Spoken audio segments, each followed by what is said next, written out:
Well, whoop, hold on. See, I get everything in this new. I get everything in this new setup, and the doggone thing still don't work. Stand by, making adjustments as we go. It's like, isn't that what we always do here? Okay, now visually, it looks like we got everything ready. This is what I get. This is what I get. It seems like I had everything prepared, and no, it just not not the case. It's because it's Monday. What the hell do you expect? Yeah, I know. I had a playful argument with my wife this morning, and it's like she says you got to get in the studio, and I borrowed from my wife Jody. I don't wanna. It's Monday. We got a lot to talk about since we've been off the last few days. So you know what I say to all of that? Go ahead. Let's go. Say it. Let's go. I can't do it. We'll do it live. Do it live. I'll write it and we'll do it live. Mister, will you please wake up? Wake up. Wake up. Wake up.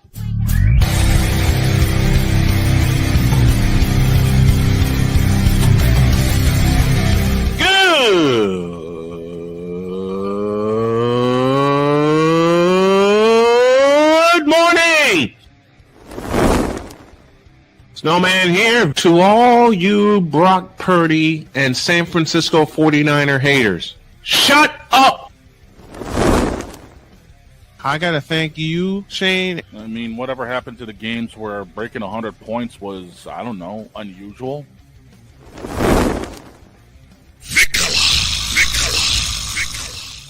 There was one word to sum up the All-Star weekend. Trays. Cause we take this job so serious. Splash Brothers, yes. Ray Allen, replace him with Steve Kerr. Reggie Miller, yeah.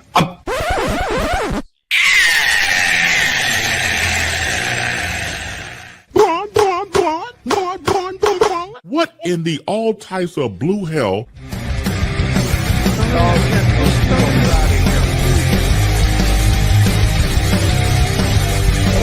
Oh yeah!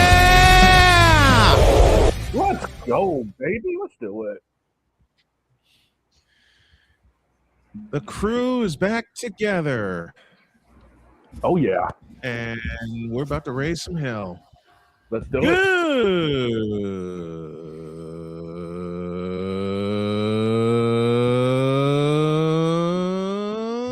Good morning and welcome to the Manic Monday edition of Snowman in the Morning, the best sports talk on the air. This is the place where this is the place where the truth gets told and nothing is hidden. Like LeBron James flat socks. This is here. Droid is it? Droid's actually here? Yeah.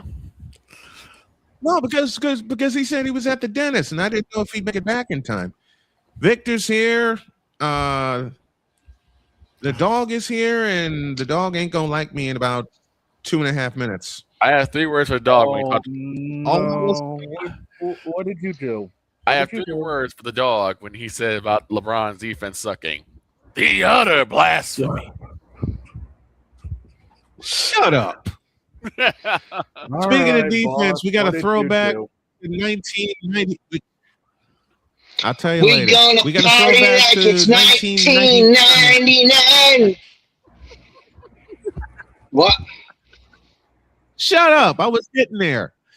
Yeah, we're going to throw it back to the NBA World Championship Series is set. We're going to throw it back to 1999, Spurs and Knicks. We'll talk all about that. Don't look now, but the White Sox have won 5 in a row. They swept the Detroit Tigers yesterday, and I'm going to talk about this young team. Wait, also, we're actually going to talk about baseball? I think we're still... Yes. Yes, we are. And also, we may even dip into the arcade today because Destradamus has something up his sleeve. But now let's go to our play of the day to start things off. It's from Game 7. He already did. It's from Game 7 of the Western Conference Finals. And Droid, I will let you set it up, my friend. Listen, when I joined the stream, it was fire, fever. And then after that game concluded, a blowout for the Fire. I believe it was 100 points to, I think, 80. It was 84. 84. 100 to 84. Yep. Brian and I joined the StreamYard, and Brian was like, take the call, Droid. I was like, okay, cool. And at 6 minutes and 40-ish seconds, Luke Cornett, the former Boston Celtic, made this defensive play. And get a pick and roll. William Hartford, Castle Hartenstein, overplay. Took it away. They want the double dribble, not called. Hartenstein blocked by Cornett. Oh, Cornett goes up and stops it. And to think that Boston let him go. The block that saved Game 7 for the San Antonio Spurs. That play of the day is brought to you in part by Yeah, it was. Julian Champagne.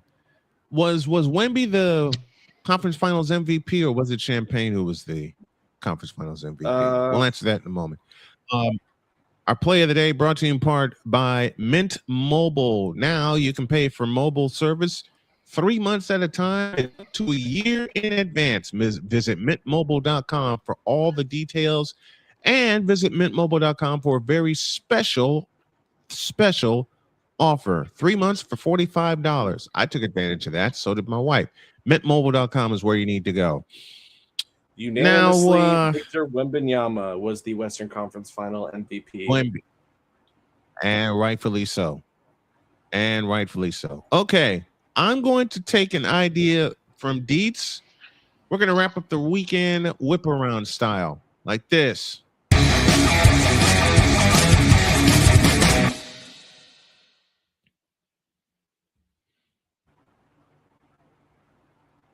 I was busy this past weekend. The Fever went on the road twice, once to the Bay and once to the Pacific Northwest.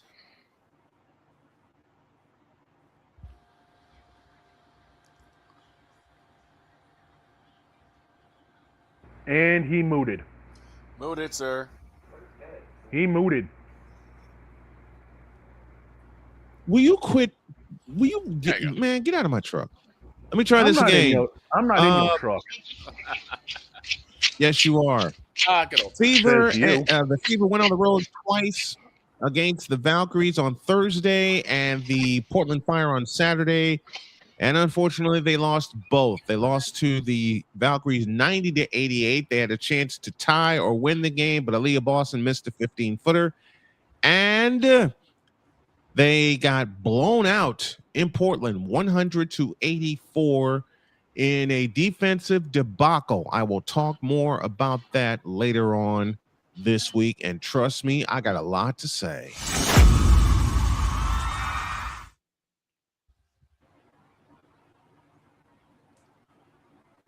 Don't look now, but the White Sox have won 5 in a row. They swept the Detroit Tigers yesterday 2-1. Colson Montgomery tied the game in the 7th, and then Tristan Peters mooted again. As I was saying, Tristan Peters won the game in the 7th inning with a run-scoring single. They hit the road tonight against the Minnesota Twins for the first of 3, then a day off on Thursday, and then 3 more at Philadelphia, which means me and JJ are going to fight. All 6 games will be broadcast here on the channel live beginning tonight at 7:40 Eastern. I can't wait.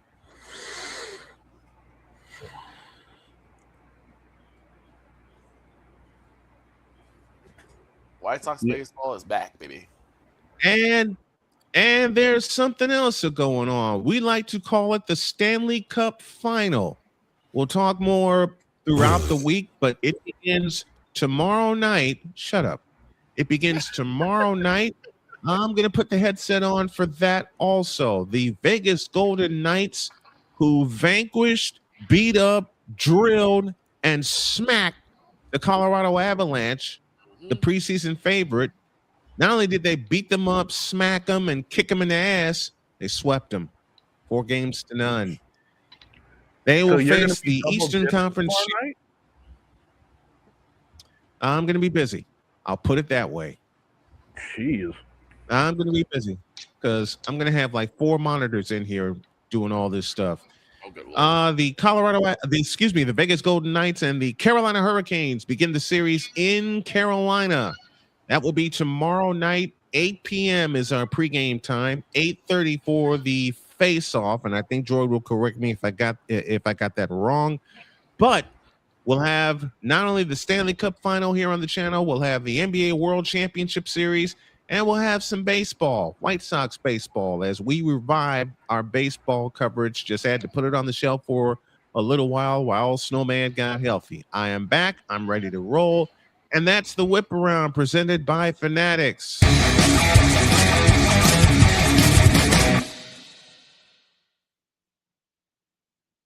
The only time of year I can be proud to be a Jayhawks fan. Canes and 5. And in one last piece of news dealing with the Whip Around, Denny Hamlin recovered from a opening lap jump start penalty to win in Nashville after a 1-hour rain delay. And, of course, paid tribute to the fallen Kyle Busch on the front straightaway post-race.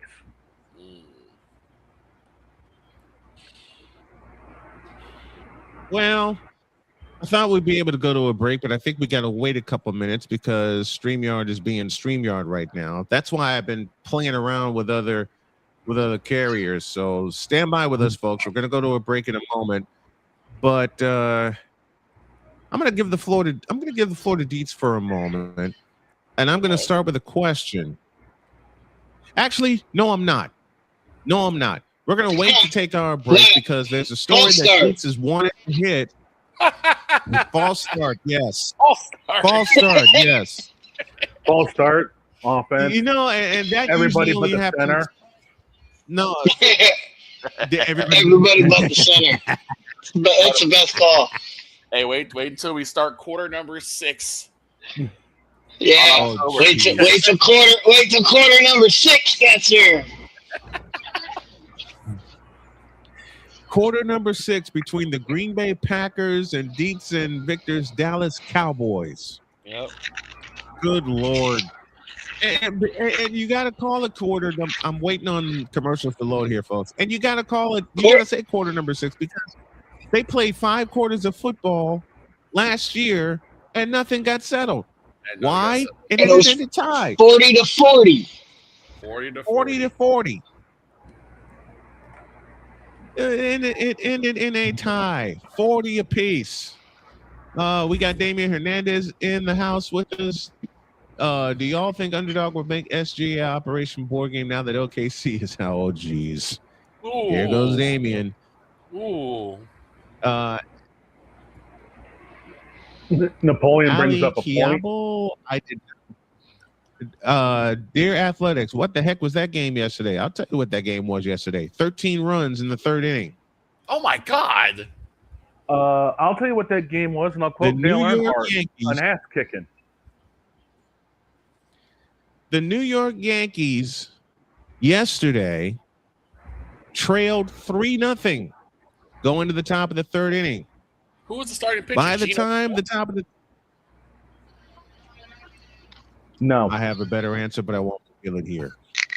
By the time the top of the 3rd inning was done, it was 13-3 New York. Oh, my God. The last time we saw 10 runs before an out was produced was 2009, and it was my beloved Red Sox against the Angels. No, it was against the Marlins, my mistake. Marlins. And that was a game they ended up winning like 20-3. Listen to that sentence again. 10 runs before an out was recorded. That's painful. They batted around twice. Oh, Twice. it's like a whole chunk. Twice. Two times. Two times. Where's Pizzle when we need him? Two times. They got it around two times. That sounds like a whole chunk game, doesn't it?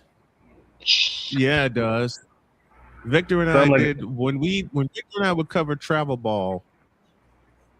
Man, there were so many games that we covered where teams batted around. Not only, this is for Pizzle and for Deets, not only 2 times before an out was recorded, but I had a game where the team batted around 3 times. I did too. Before an out was recorded. I did too. Sounds like me when I was last playing men's fall softball league.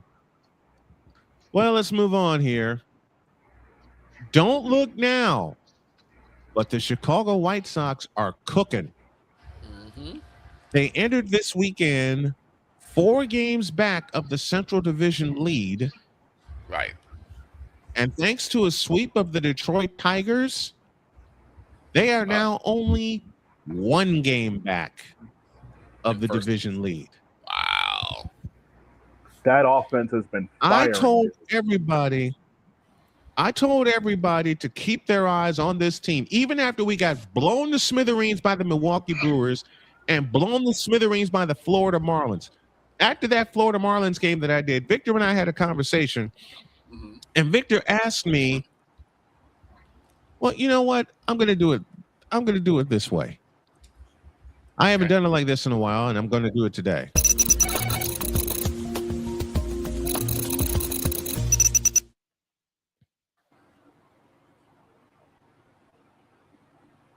All right. I was about to say, you need the dog on camera? I better. Give me this dog on camera.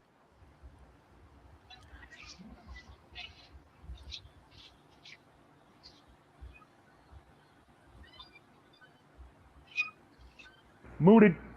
Even after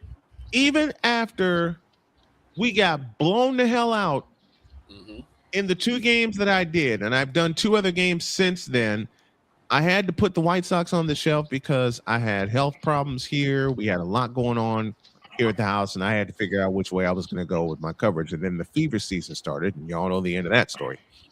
I told people to watch this young team, even after we got blown out by the Brewers and blown out by the Marlins. Not only blown out by the Marlins, but shut out by the Marlins. Victor asked me a question, and he said, is this team actually going to compete? I said yes at that time. Victor doubted me. And I mean, I didn't doubt playfully. you. I doubted the White Sox. I didn't doubt you. Oh, a lot of people did. Oh, a lot of people did.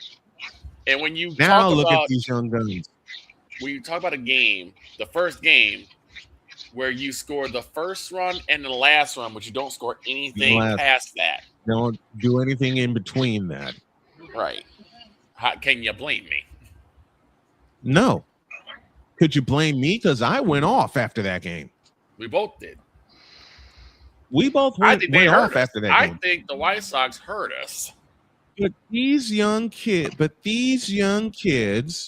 do not quit. No. In fact, in this last homestand where they went 6-1, 6-1 on this homestand, the only loss was an extra inning loss to the blank Minnesota Twins. Yep.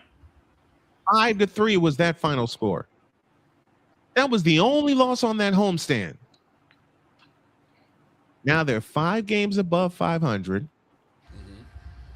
They repeated a feat that they did in 2021 because in 2021, they won their 30th game on May 29th. 5 years later, they won their 30th game of the year on May 29th. Victor, I'm going to say a sentence. You're a fellow Southsider, and I think you'll agree because we've watched them grow up. Yeah. I think these kids are ready to take control of the Central Division. I think so too. I think Central Division has kind of hurt themselves. It seems like they've kind of gotten just a little bit weaker than what they were before. But this team has shown that they can get back to basics. Like I said, when I watched the Cubs and White Sox do battle, I was waiting for this type of game. They're getting back to the fundamentals. They're getting back to the small ball. They're getting back to runs batting in. They're actually hitting with runners in scoring position. Who'd have thunk it? Which is what our biggest bugaboo was. We wanted to see the White Sox produce with runners in scoring position. Mm-hmm. Man, have they ever lately. Now, I say it is a long season. We're just in the first quarter of this season. So there could be hiccups. Injuries always around the corner, but I am loving what I'm seeing from this team. You mentioned injuries, and the White Sox have a big injury right now. Munetaka Murakami is on the injured list with a groin injury for the next 2 to 3 weeks. But Edgar Caro is there. Miguel El Tigre Vargas is there. Colson Montgomery, who hit his 15th home run yesterday. Wow. 15 home runs for Colson Montgomery, and we're just getting to June. Yep. We're just getting to June. Murakami has 20 home runs, and we're just getting to June. The last White Sox player to hit 20 home runs before the month of June, I think you all know this. Name. Frank Thomas. The big hurt. And he did it 2 times. Well, the problem with the White Sox and everything that's going on is the AL Central. They can do fine in the AL Central, and you look at the deeper statistics of baseball right now. The White Sox can do fine in the AL Central because almost every team in the AL Central has a minus run differential. Yeah. You look at the good teams in baseball. You look at the good teams in baseball right now. All of them are not just positive; they are astronomically positive. The Braves are something like plus 140. Oh my God! The Braves. I was looking at it the other day. The Braves' run differential is absolutely insane. The Yankees have an insane run differential. The Tampa Bay Rays, who lead the AL East, have a very good run differential. The Dodgers, who are going to be there when all is said and done, they have a extremely positive run differential. Right.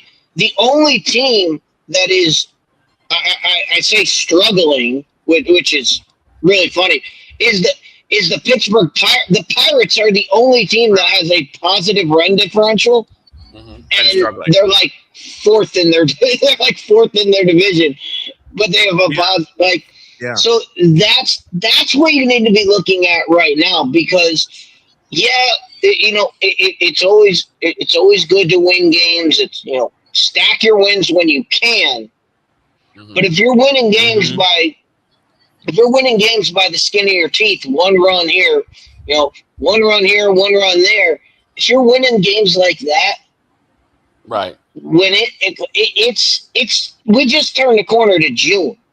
When we get into July, August, and September, and especially September and October, when runs are at a premium, when it is hard to score runs in September and October,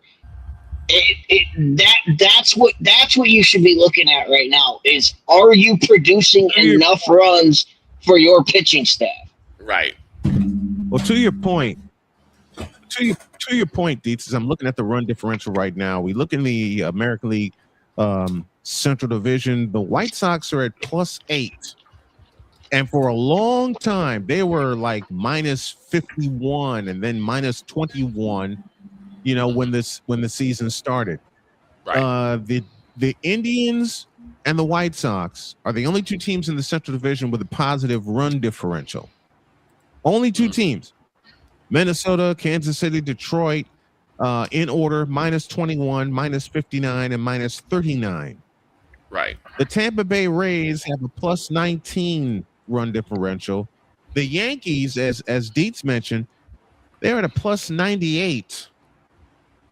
Seattle, who's leading the American League West right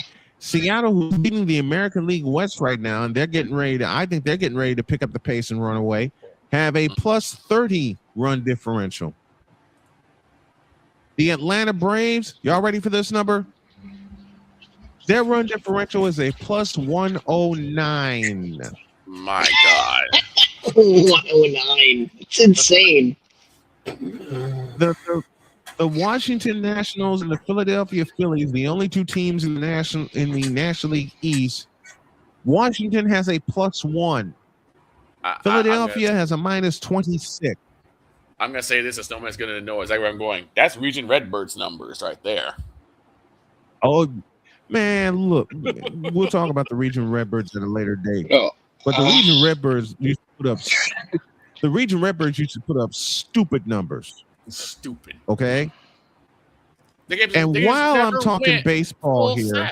Full 7, full 6. No. We never, no, not with those guys. Never.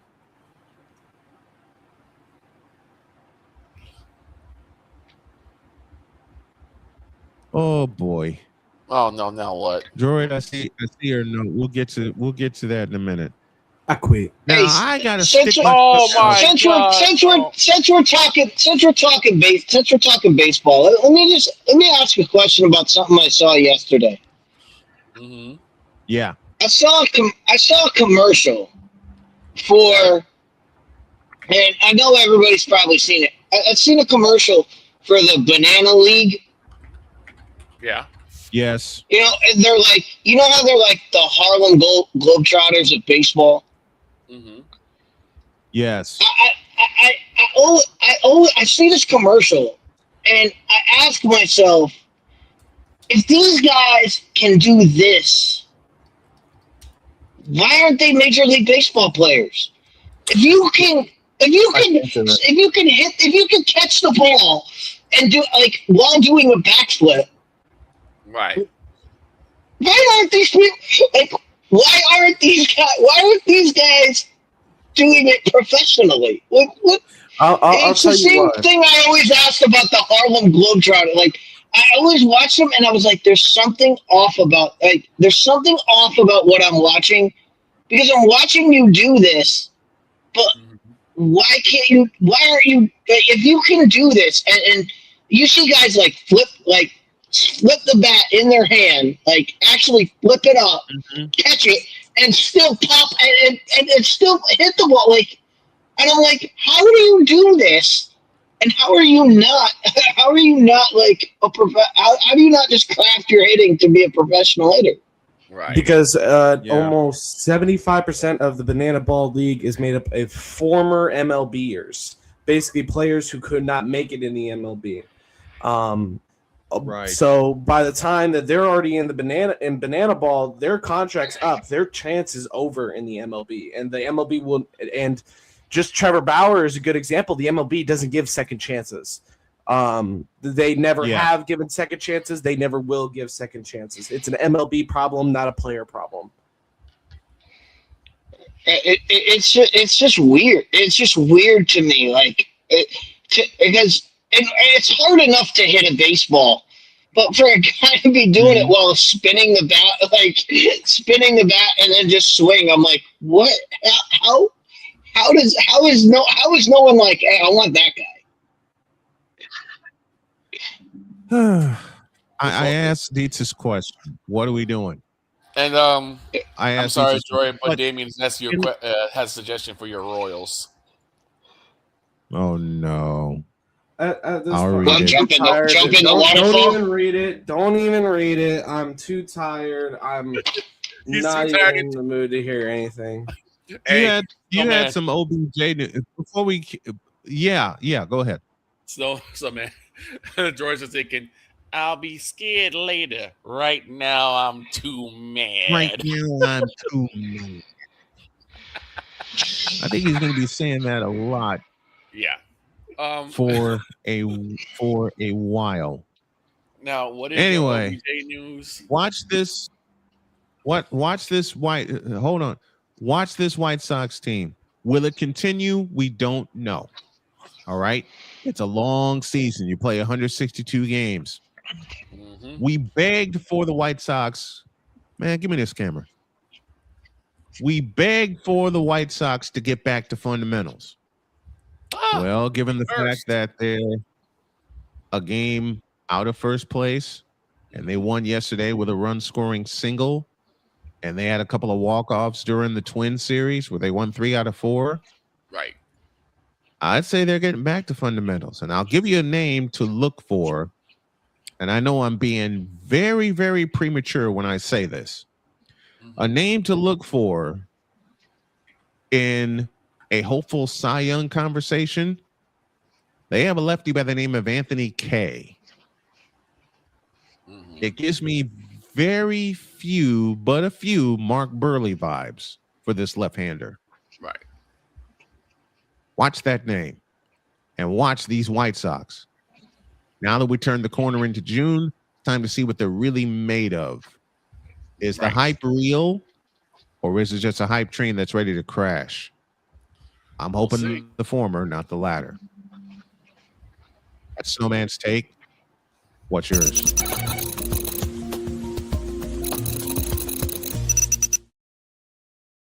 I want you guys to keep healthy. That's all I'm asking Breathe for. Is keep That's these all guys we got to healthy. do. Q. What is that? Fire Q. Fire Q. Hashtag fire Q. Fire Q. Oh, Why God. are you firing All Q? right, now we can. We'll let him explain. Now we can take a break. Okay. Yeah. We'll take a break. When y'all get back, we're going to get totally deets and we're going to go inside the arcade. All right. Because Deets had a little peek at Madden. Oh, dear. Oh, boy. And the person they have on the cover of said game. Once I saw that again. too. Oh, dear. Oh, dear. 32 after the hour, and we're back in the. I'll respond when we get back. 32 after the hour, and we're back in the deuce. This is Snowman in the Morning. The original Think Drink is back. Level up with proven ingredients formulated to crush your competition. No gimmicks, no jitters, no messing around. Just high potency results that keep you moving day or night. There's a new nerd in town, and we came to play. Nerd Focus. Smarter than energy. Here's an important message from the Diabetes Solution Center. Do you like pricking your fingers to test your blood sugar levels? No one does, but it's important to maintain your health. And now, by wearing a small remote device called a continuous glucose monitor, or CGM, you don't need to prick your fingers anymore. It's easy to use and helps you make more accurate diabetes treatment decisions. If you are testing your blood sugar 3 or more times daily, injecting insulin, or using an insulin pump, call the Diabetes Solution Center right now. And if you have Medicare or most major insurance coverage, you may be able to get a new CGM at little to no out-of-pocket cost. Shipping is free, and we'll even bill your insurance company for you. If you are testing your blood sugar 3 or more times daily, injecting insulin, or using an insulin pump, call the Diabetes Solution Center right now to learn how to end the painful finger sticks and get your own continuous glucose monitor, or CGM, at little to no out-of-pocket cost.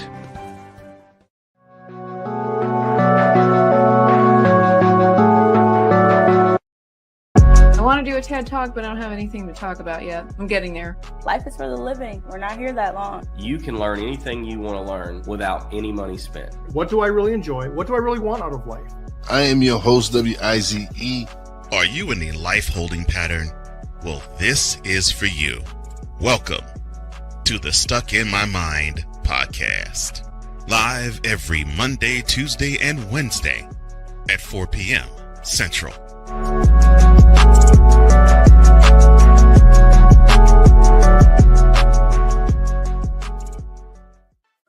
Drew Willingham.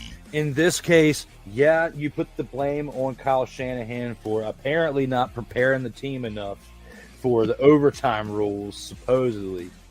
Cole Johnson. Peyton was considered the winner, and he was the darling of all darlings for Gerald. With a special appearance by Tyrone Alizé McDummy. Ain't nobody calling me. Text delete, delete, delete, delete, delete, delete. Join these two football enthusiasts as they give you total football talk.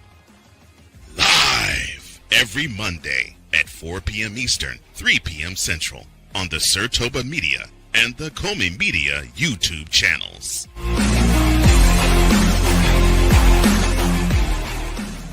Cause we take this job so serious. Put somebody in the middle of the field. Like, it's not hard. What in the all types of blue hell? This is Snowman in the Morning.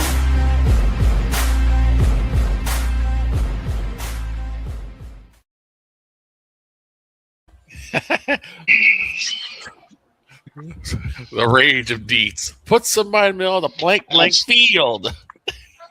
This is rocket science.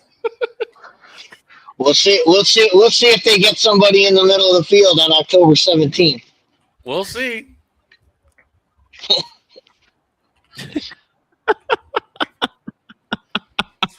All right, to Droid for a couple pieces of news. Droid, what you got for us? So for Jordan Schultz, a man is planning a return to the NFL. Mr. Odell Beckham Jr. is currently working out with the New York Giants with hopes, and I quote this, hopes of getting a deal for a possible reunion. Dear Odell Beckham Jr., shut up.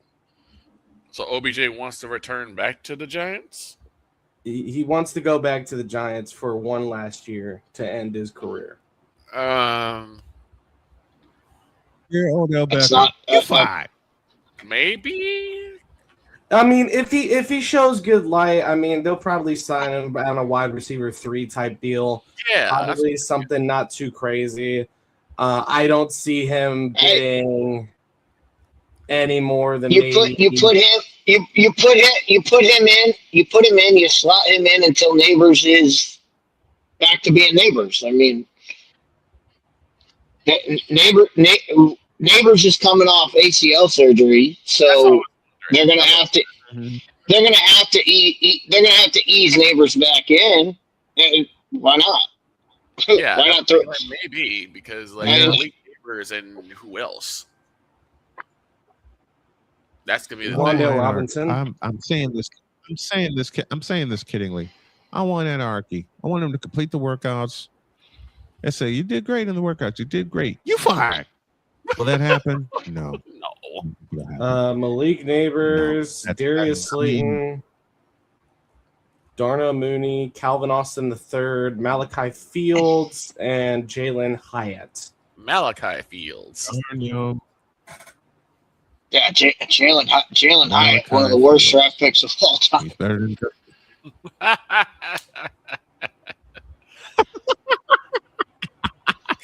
I think definitely this is a pretty solid core just from the first 3. Hey, who the hell is Jalen Bryant? Oh, did I get that? Jalen Hyatt. Jalen Hyatt got drafted. He made himself a first-round draft pick because he scored five touchdowns against Alabama. First team all SEC was with Tennessee was a 73rd overall pick for the Giants in the third round out of Irmo, South Carolina. He's 6 foot 185. And he's done absolutely nothing.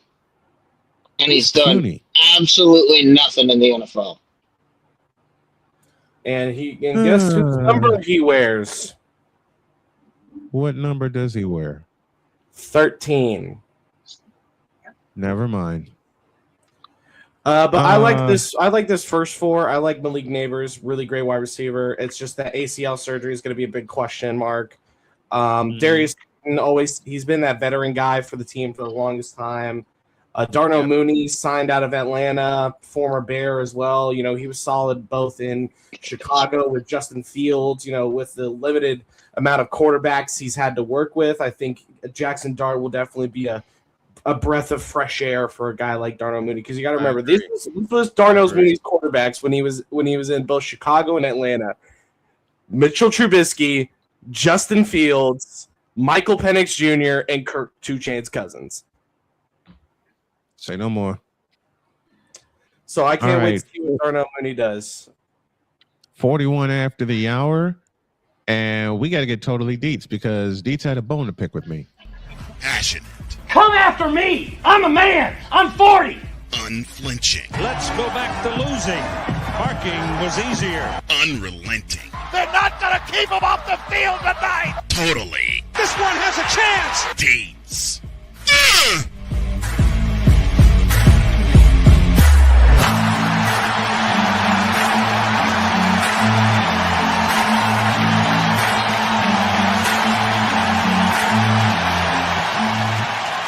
That's not just a murmur, that's a full-blown fibrillation. And we got a bonus for you. Totally Deets is inside the arcade.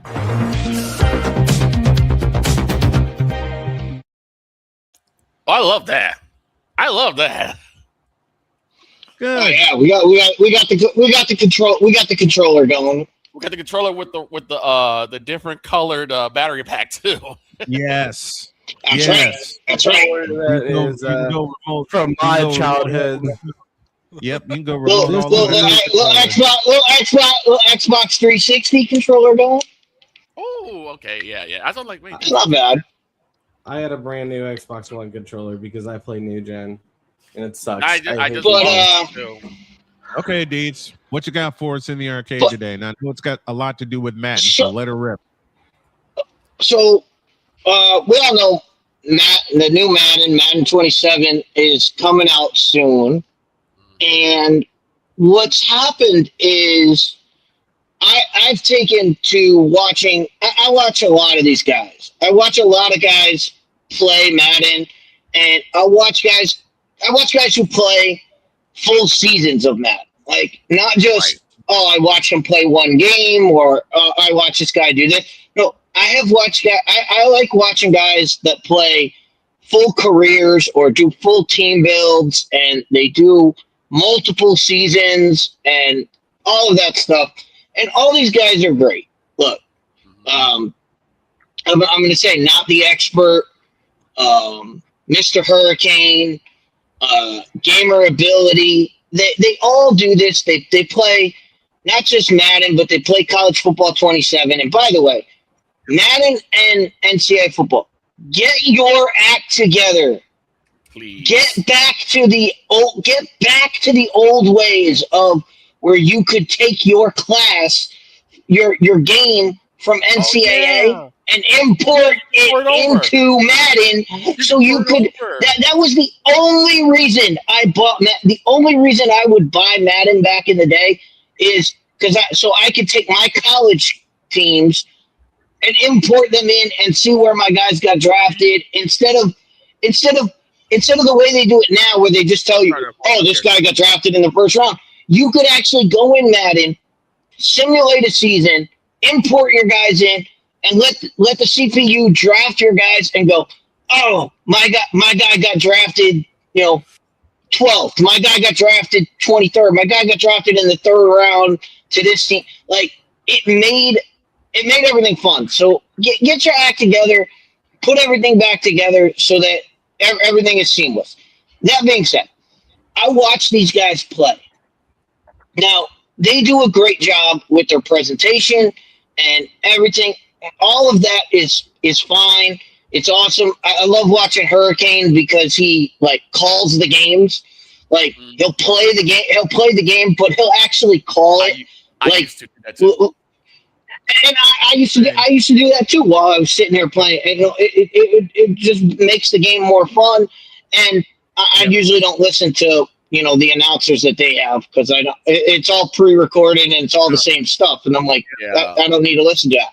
But anyway, you watch these guys play, and this is why I say this. And it's probably not all people who play Madden, but for the multitude that I've watched, you can find out real quick people who know football and people who think they know football.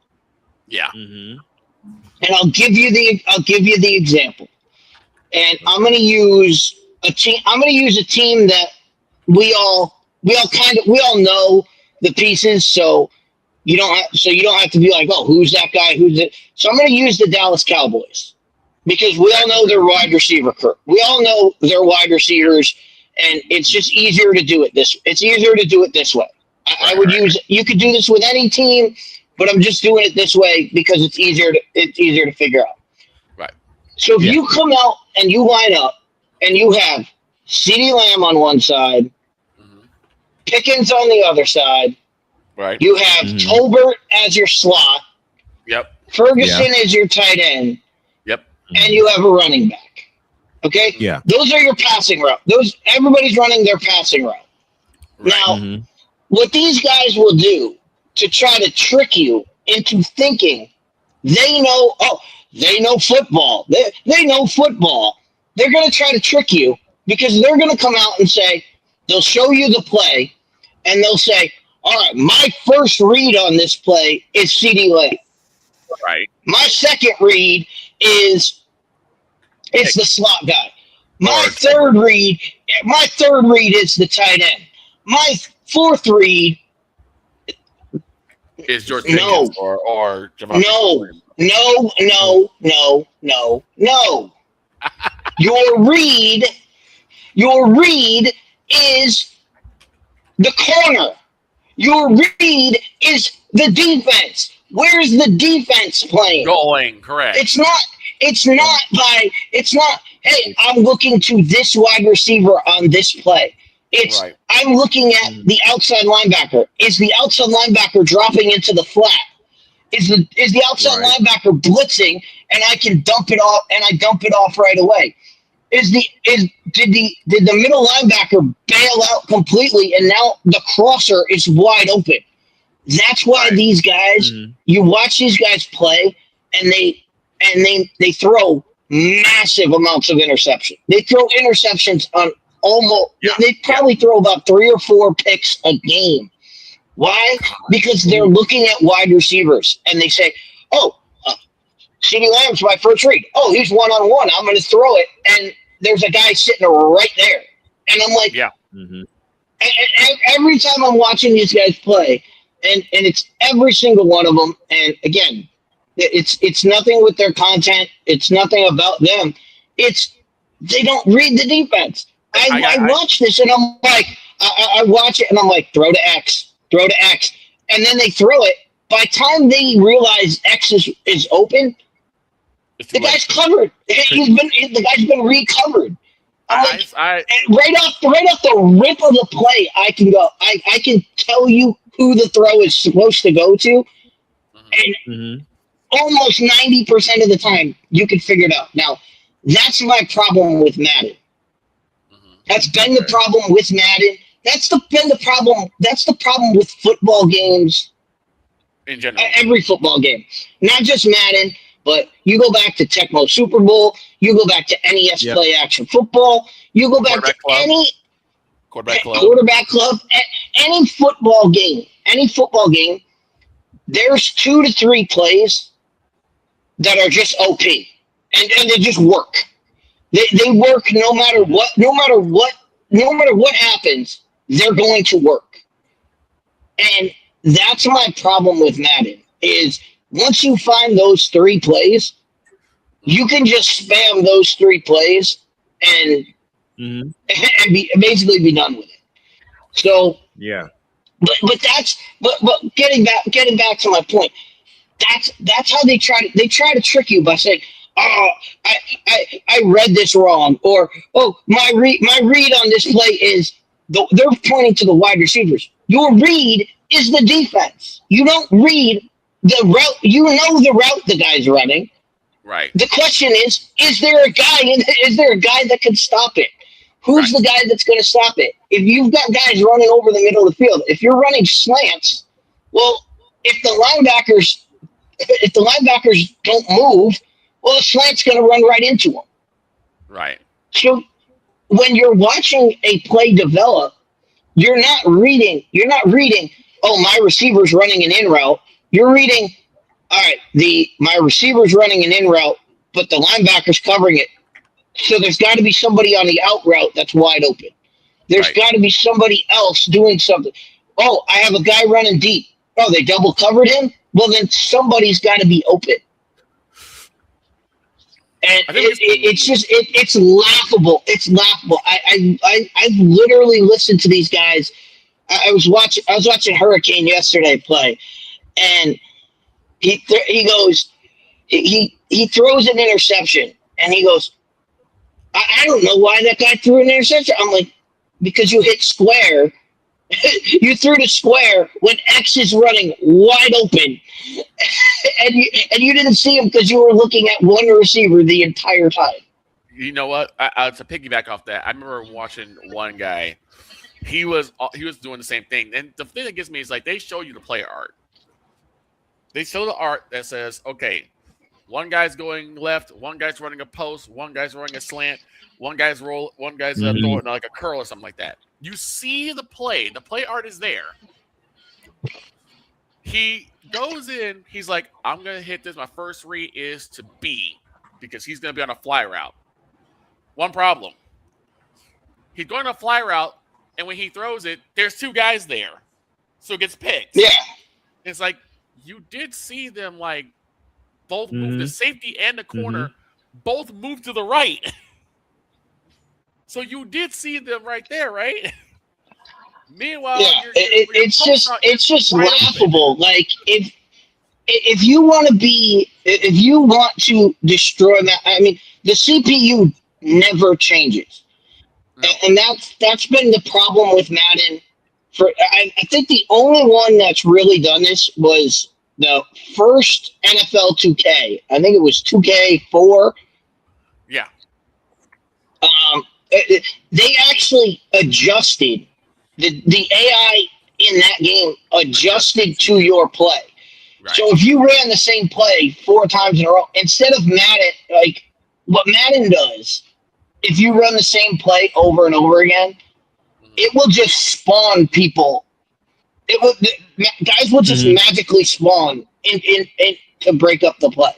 Right. Whereas NFL 2K, the way they did it is, if you were running the same play over and over again, the defense would adjust to it. They would slant linemen that way. They would actually move guys that way. So you could run the same play a couple times and then run a counter off of it, and it would actually look like football. With Madden, what they'll do, you're running the same play, all of a sudden the defensive tackle just will phase through the guard for no reason. Because they're like, you've done this play too many times. Right. But that's what I mean. It's video. It's a video. I understand it's a video game, and they have to get that. But if they can find a way to make that AI work, but again, you see this all the time, and I hear people talk about this at the bar all the time. Oh, that guy's not your read. I'm like, you don't. Your quarterback. If your quarterback's reading reads are off his own players, he's going to make mistakes more times than not. All the time. Your reads are the defense. You're reading the defense. If you have plays that are going inside and they have everybody packed inside, well, guess what? that play's not gonna work. Right. You have to read it to throw the ball to the outside and find your outlet. That's why they have outlet receivers. Right. So it's just funny. It was just funny watching, and it wasn't one time. It wasn't, this guy did that this game. It was all of these guys, all of the guys I mentioned, they all do the exact same thing. And I was watching them this weekend, and I was like, what are we doing? Like, I think I've commented on Ryan's videos, Gamer Ability. I think I've commented like 6 times. Do you read the linebacker? Like, the linebacker's sitting right under your route. Don't throw that route. Right. Throw it to someone else. It's so much fun to watch. It's good. But like I said, those guys have awesome, like, I know I dumped on them for a little bit, but they have great content. It's just funny to see. It's just funny to when you watch it from that angle. It's just funny to break it down. I've been doing it all. I've been doing it a lot. Like, I'll pause their video. I'll pause their play when they're showing the play art, and I'm like, all right, and then I'll let it play, see what the guy drops, and I'll be like, throw to X, and then I'll see the ball going to somebody else, and I'm like, that's a pick. That's a pick. And again, this is how you know somebody. And we have conversations at the bar like all the time, and I'm like, you guys don't know football. Like, just know football. If you're running a slant and the linebacker's standing there, you can't throw a slant. It's going to get picked. That's going to be a pick six every time. With an in, you can't run an in if the middle linebacker is just standing there. If the corner is squatting in a cover 2, and you throw the out route, that ball's getting picked off. Like, any corner would pick it off. You're going to throw it right to the guy. Right. It kind of reminds me of like someone who's like who continuously keeps getting, like, let's say you're playing like 2K or something like NBA, and your guy's getting smashed every single time. He's getting the ball stolen and getting blocked. And every time you get the ball, you keep going back to the same person. It's like that person is getting blocked. You cannot keep going back to him. But that's how I remember. That's how I remember playing Madden. Like, I remember, like, I would always my friends would always come over back in the day and say, let's play Madden all night. And I'm like, this isn't going to be fun for you. Nope. And I'm like, all right. And they'd come over and they'd be like, all right, we'll play 5-minute quarters. I'm like, you better score. I'm like, if you don't score, you're gonna lose. Because all I used to do, I would have the 3 plays that worked, have them as my audibles, and just hurry up offense the entire game. And I would hurry up offense, but not snap the ball, and just let the clock run. And I would literally, everybody would be like, "What are you doing? Why are you not scoring?" And I'm like, because it's 5-minute quarters, dude. If I get the ball once, I can drive down the field, get a field goal. I get a field goal, and you kick the ball back off to me. The game, I'm up 2 scores. The game's over. And they're like, and all my friends are like, why do you do this? We're trying to score, and I'm like, I'm trying to win the game. I could care less. Right. I could care less how much I score. I was like, as long as I score more points than you, that's all that matters. Right. It's kind of interesting to see how people play. Like, I used to. There was a guy named Chris Smoot. That's our trip inside. He used to play all the time. Yeah, he was really good. Yeah, I remember Chris. But I just wish they would give like a regular season mode rather than a franchise mode, because I don't want to be the owner of the team. I just want to, play, win, and get championships. If I can just do that season mode every single time, I'm fine. I'm happy. Yep. I don't care. Yeah. Who I need to sign and resign. See, with modes like that, that's why. Nonsense. Yeah, modes like that, I kind of gave up on playing. But hearing you guys talk about it, I might. Oh, see, I love that.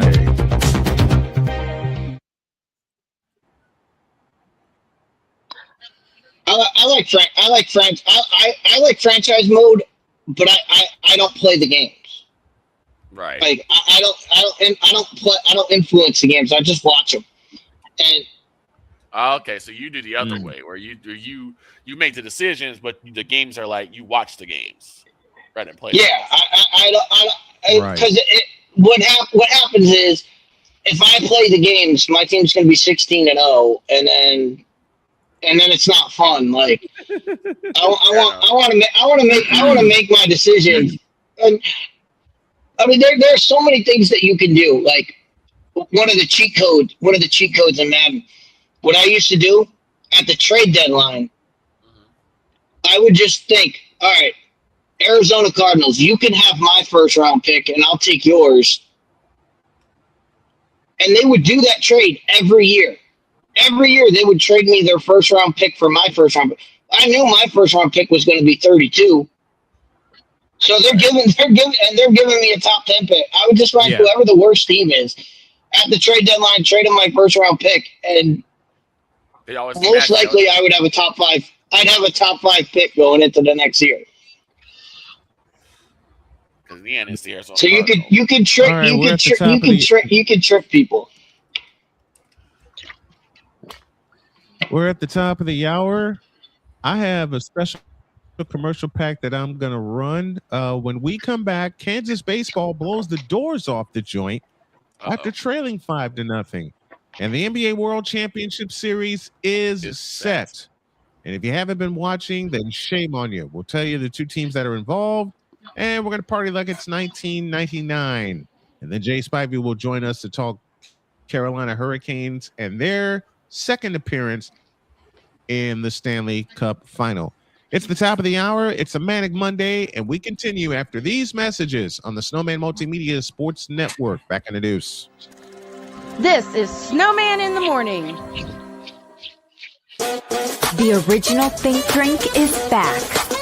Level up with proven ingredients formulated to crush your competition. No gimmicks, no jitters, no messing around. Just high-potency results that keep you moving day or night. There's a new nerd in town, and we came to play. Nerd Focus. Smarter than energy. Here's an important message from the Diabetes Solution Center. Do you like pricking your fingers to test your blood sugar levels? No one does, but it's important to maintain your health. And now, by wearing a small remote device called a continuous glucose monitor, or CGM, you don't need to prick your fingers anymore. It's easy to use and helps you make more accurate diabetes treatment decisions. If you are testing your blood sugar 3 or more times daily, injecting insulin, or using an insulin pump, call the Diabetes Solution Center right now. And if you have Medicare or most major insurance coverage, you may be able to get a new CGM at little to no out-of-pocket cost. Shipping is free, and we'll even bill your insurance company for you. If you are testing your blood sugar 3 or more times daily, injecting insulin, or using an insulin pump, call the Diabetes Solution Center right now to learn how to end the painful finger sticks and get your own continuous glucose monitor, or CGM, at little to no out-of-pocket cost.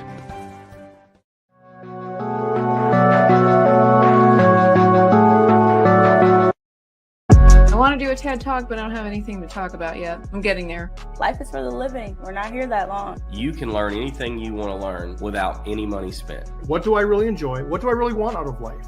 I am your host, WIZE. Are you in a life holding pattern? Well, this is for you. Welcome to the Stuck in My Mind podcast. Live every Monday, Tuesday, and Wednesday at 4 p.m. Central.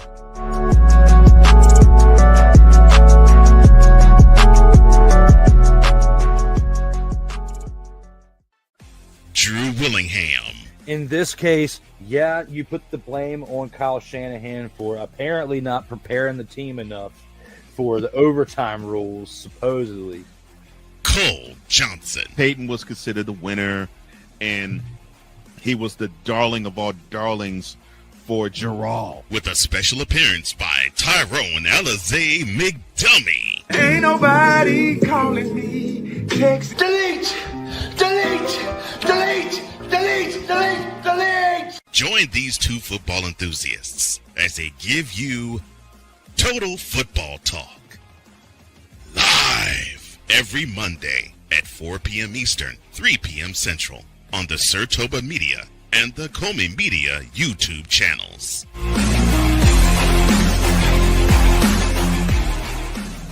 Cause we take this job so serious. I'm sorry, what are these things called? Spices. Spices, thank you. My brain went bleh. What in the all types of blue hell? This is Snowman in the Morning.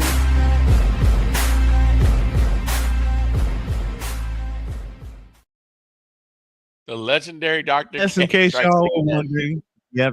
In case y'all were wondering, that's my beautiful bride. That's my beautiful Dr. K. Oh, and I have had to do that bump back for her. I have a story. So people know that whenever I obviously usually bring a story back. Here's one. One of the people who watched the show asked me a question. They said, "You are the person, Nicola, correct?" Yes, I am. Thank you, Cole Johnson. She says, "Why does the pretty blonde lady not like you?" Like, huh? She always tells you to shut up. I'm like, oh, you mean Deb? Because I said one time that the number one quarterback would be Caleb Williams. And I got told to keep my mouth shut. Who actually is on the cover of Madden 27. Oh, gosh. Oh, That's why I told Deeds, please don't curse Caleb Williams. already. Because that's the thing that worries me.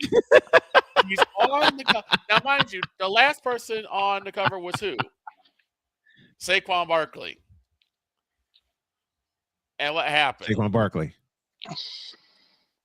They rarely Well, went. the thing about that, and this will be for a later arcade that we'll have to get into. But Victor, anybody who plays video games knows there's no such thing as cover art anymore because there's no such thing as covers because everything's digital now. That's so. You know what? You're right. Right. It really doesn't make a difference. Who's on the cover if nobody's getting a physical copy.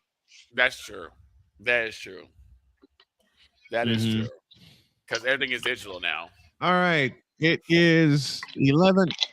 It's 11:08, and I'm going to ask Dietz Stradamus to take us to the ID. Take it away, Dietz. All right. Snowman Multimedia. Here are our stations to identify themselves. Broadcasting live in your region, across our nation, and around the world, this is Snowman Multimedia. We need to see it. Put somebody in the middle of the field. It's really, in the end, basically a skill issue. Jesus Christ. Well, that game sucked. You fool! I'm on Alarm Island. What the is that? Give me them cocks! Get out my face, you thirsty bitches. Now get out of my face, you thirsty bitches. Now get out of my face, you thirsty bitches. Now get the hell out of my face, you thirsty bitches.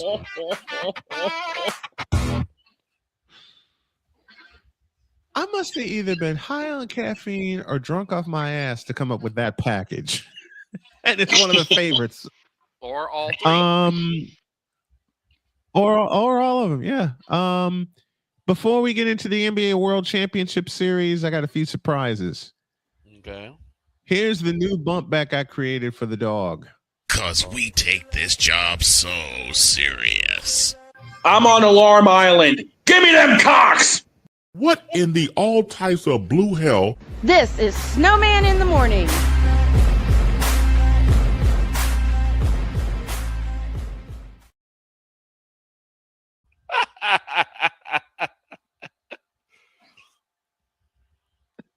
Dawg gonna be mad at you. Oh, he really gonna be mad at me because I'm dropping the shirt Friday. All right. Yeah, there we go. All right. I am dropping the Alarm Island shirt Friday. Here's one I came up with for a pizzle. Cause we take this job so serious. Well, that game sucked. What in the all types of blue hell? This is Snowman in the Morning.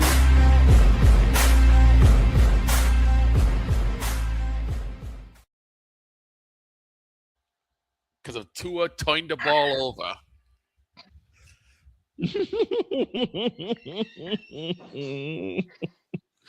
And the first time he ever uttered that phrase was when the Dolphins got blown out by the Buffalo Bills. Yep.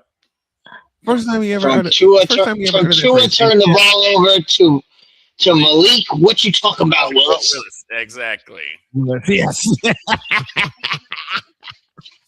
Absolutely. I even came up. How do y'all like that graphic for I did for a pizzle? Y'all like I it? like it. Yeah. You like Deets? Did you like the one I did for you? Yeah, no, I like the AI photos. They're good. Yeah. I went down a rabbit hole. I even got one for Victor. I'll show that one in a minute. But I decided to have a little fun with Deb Woodkiss also. Cause we take this job so serious. Shut your mouth. What in the all types of blue hell? This is Snowman in the Morning.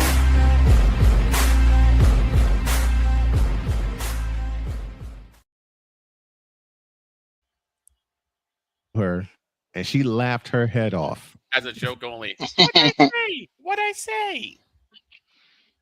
Shut up. Shut up. Okay, one more. And then we got to get to the. Say it again.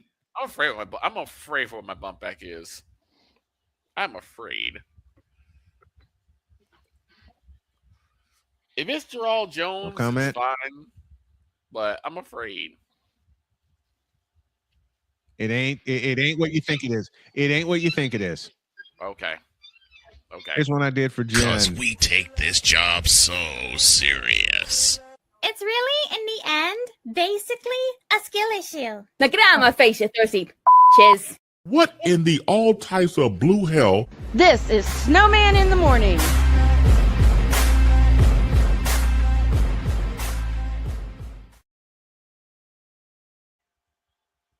There you go. Couch toss. I'm gonna get that one next. She's gonna rifle a couch at one of us. I know I did one for Victor. I'm pretty sure you did. She's gonna rifle a couple of couches at us. Okay, Victor. Give me a couple seconds.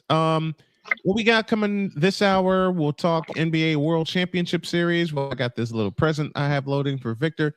We'll talk NBA World Championship Series. It's Spurs versus Knicks, and just like in 1999, it begins in Texas this Wednesday. 8 p.m. will be our pregame time.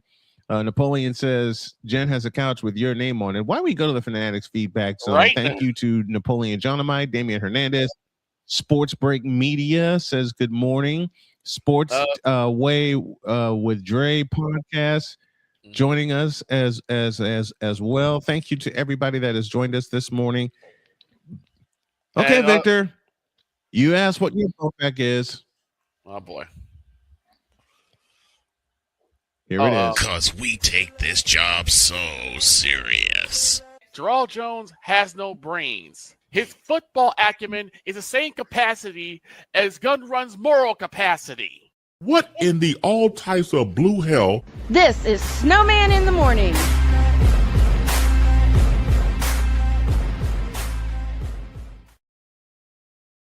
Where do you get those pictures? Where do you get it? Where? You're muted. Where'd you get those pictures? I went down an AI rabbit hole. I see. I went way Deeds. You heard me say this to you. I went way, way, way, way down the rabbit hole. Oh, I think it's a Deets question. He asked, way down that hole. Damien asked, what are your thoughts on the SEC making their own league in college? Hold that for Thursday. Hold that for Thursday, because that'll kick off hour one. And being here on Thursday for hour one, we also have something with Brendan Sorsby, which Deets predicted, and the NCAA is just now catching up. So we're going to hold those for Thursday. All right, which is why I see Deestradamus as your ID. We'll do college on Thursday. Yep, hold those for Thursday. Not only that, did y'all see the USFL? Did y'all see the headline from the USFL? Oh, the USFL is having trouble filling stadiums. Who saw that coming? Well, who saw that coming? Well, hold that for tomorrow. You know what? Hold that for tomorrow. They're just getting onto this. That's crazy. They're just catching on that. Just catching on that they can't fill stadiums. They're just catching on to something. They're just catching on to something that we said 2 years ago. A while back. Game one. We said it after game one. After the first game they showed. They're gonna have trouble filling these stadiums. 3 That's years why they later, got all the microphones. Can't figure it out. You know what? We'll hold the NBA Finals until Jay gets here. Let's talk. Okay. Let's talk UFL, because it's a bleeping disaster. Yeah, and it's a disaster that we predicted. All of us here on this program predicted 2.5 years ago, when the leagues were split between the XFL, which died, and the USFL, the rebirth of the USL, which died after 2 years. The USFL, well, they wound up combining their leagues, but the USFL died a horrible death the same way the Major Indoor Soccer League died a horrible death. Why? Because the same team kept kicking everybody's ass. Right. With the MISL, it was the San Diego Sockers. Except for one league championship, which was 1987, the San Diego Sockers won every single title from 1984 to 1992, when they got blown to smithereens. Right. Who won the first 2 titles for the USFL? The Birmingham Stallions. There was no competition in the USFL, and that's why one of the reasons, and Deet, you pointed this out 2 years ago, they couldn't fill stadiums. What the hell are we watching here? I had plans, and thank you, Deets and Victor, for stopping me, because I had plans. I said, you know what? I'm going to try the USFL on my channel, and Deets put a big old stop sign in front of me and said, no, you don't. Stop. Listen, that stop sign. They've got two big problems. They've got 2 big problems. The USFL has 2 big problems. One, we just talked about. UFL, they can't fill this. They can't get people in the stadium. So when you're watching it on TV and you see that nobody is there, it hurts the entire production. It hurts the entire production, because your focus is, holy crap, there's nobody there watching us. Right. So they've got to find a way to not show the crowd and just show the game on the field, which it's hard to do because there's no one on the field to watch. There's no one on the field that you're going, I have to see this guy or I have to see that guy. Right. Nobody knows who the hell these guys are. Mm-hmm. And they're not connected to all of the guys in the USFL are not connected to any program. What needs to happen is you need to be getting NFL practice players, NFL guys who are not playing in the regular season, who are, hey, this guy plays for the New England Patriots. Patriot fans might care about that. 49er fans will care if this is a guy who plays for who's on the 49ers practice squad. Those are the types of guys that they need to get and those to be promoted. Those are the type of guys that would fill stadiums. They need to handle it the way they had the World League / NFL Europe do it. Because Kurt Warner was one of the most famous players that came out of NFL Europe, and we know the rest of that story. They also need to get out of NFL city. Like, they can't be in NFL cities. Where are they doing the best? They're doing the best in St. Louis, where they don't have an NFL team, so people can go and root for that. San Antonio is doing well because they don't have an NFL team to latch onto. Every other place that, like, the DC, what are they? The United or whatever they are.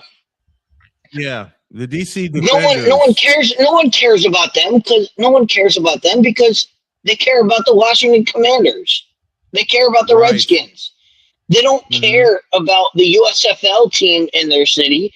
That no one cares about that. You have to go to places where they care about this. So you have to go to places like Nebraska. Put a team in Nebraska. Put a team in Kansas. Put a team in places that don't have NFL teams already. And the sad part is with the DC Defenders, you're right. No one cares about the Defenders because all eyes are on the Redskins. And the DC Defenders are the defending league champions. I'll tell you what killed the attendance. I'll tell you what killed the attendance at the DC Defenders game. They took away the beer snake. Yeah. They took away the beer snake. Taking away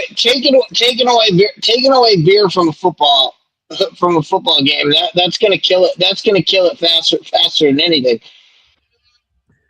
They took even more than that. Even more than that. What's hurting it is the fact that you have to recognize the NFL is a year-round entity.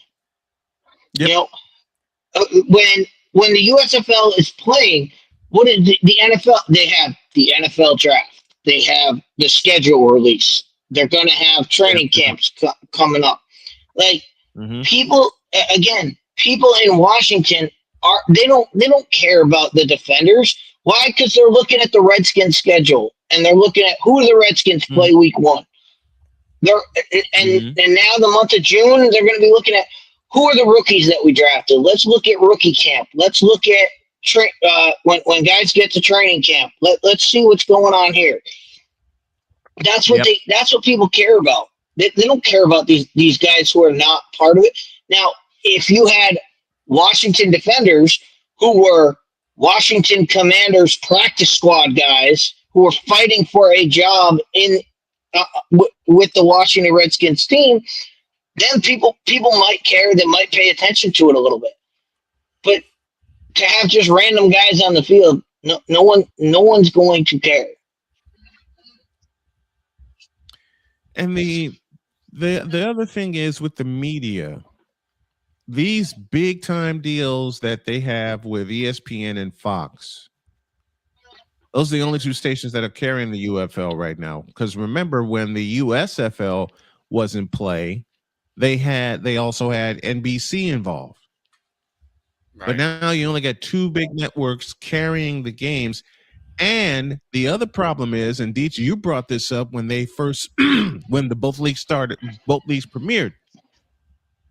Where's the independent media? I mean, you should have plenty of room in your press box for independent media to cover the games.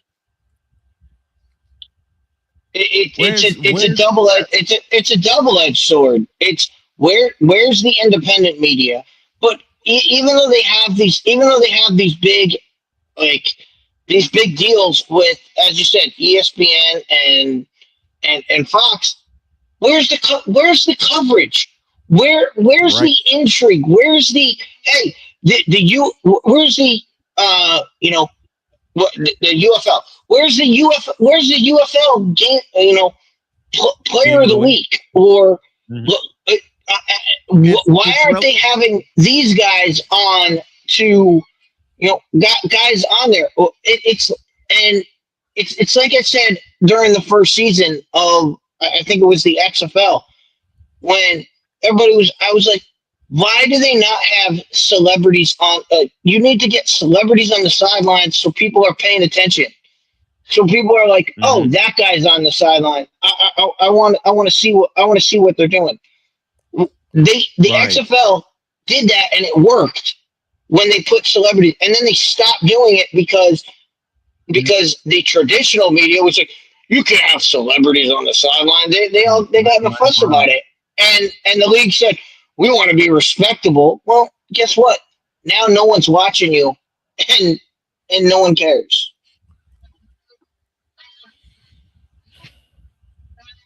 And we said this 2 years ago. Yeah. And they still haven't caught on yet. Well, now they're catching on, but it's 3 years too late. Right. It is 3 years too late. Take a break. When y'all get back, we will get to the main subject at hand, which is the NBA World Championship Series between the New York Knicks and the San Antonio Spurs. And we may be joined by someone in North Carolina to talk Carolina Hurricanes and Vegas Golden Knights in the Stanley Cup final. I know someone who ain't talking about the Carolina Hurricanes, and we're going to bury his ass when y'all get back. This is Snowman in the Morning. Here's an important message from the Diabetes Solution Center. Do you like pricking your fingers to test your blood sugar levels? No one does, but it's important to maintain your health. And now, by wearing a small remote device called a continuous glucose monitor, or CGM, you don't need to prick your fingers anymore. It's easy to use and helps you make more accurate diabetes treatment decisions. If you are testing your blood sugar 3 or more times daily, injecting insulin, or using an insulin pump, call the Diabetes Solution Center right now. And if you have Medicare or most major insurance coverage, you may be able to get a new CGM at little to no out-of-pocket cost. Shipping is free, and we'll even bill your insurance company for you. If you are testing your blood sugar 3 or more times daily, injecting insulin, or using an insulin pump, call the Diabetes Solution Center right now to learn how to end the painful finger sticks and get your own continuous glucose monitor, or CGM, at little to no out-of-pocket cost.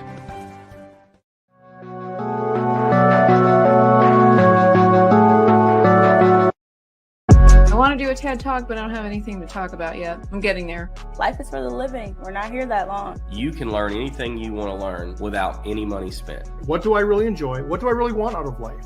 I am your host, WIZE. Are you in a life holding pattern? Well, this is for you. Welcome to the Stuck in My Mind podcast. Live every Monday, Tuesday, and Wednesday at 4 p.m. Central.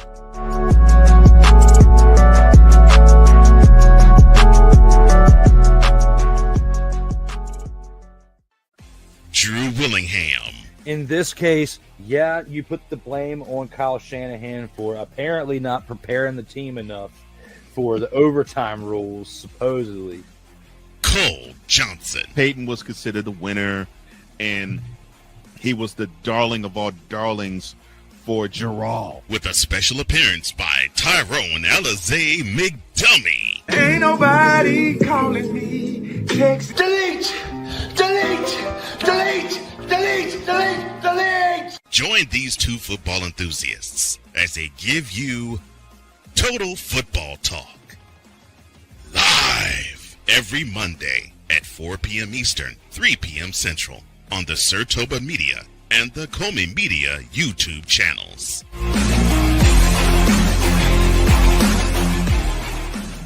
Join the transporter to Hades. Your butt and gut becomes one. Join the reformer of hooker whores. This is my daughter, Placenta Booty Johnson. Join the bronze god whenever you are in distress, take off your baseball cap and throw it in the air. Join your very own superhero of broadcasting, Chris Bass. So whatever color crayon they get, they palm it and do 2 circles, and that translates to, I can be the black people. As she takes you through the week's paces in Baseline.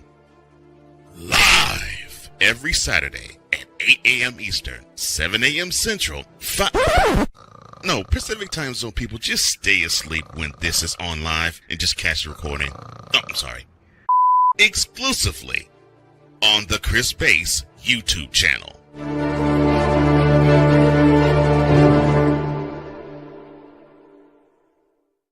Cause we take this job so serious. I'm on Alarm Island. Give me them cocks! What in the all types of blue hell? This is Snowman in the Morning.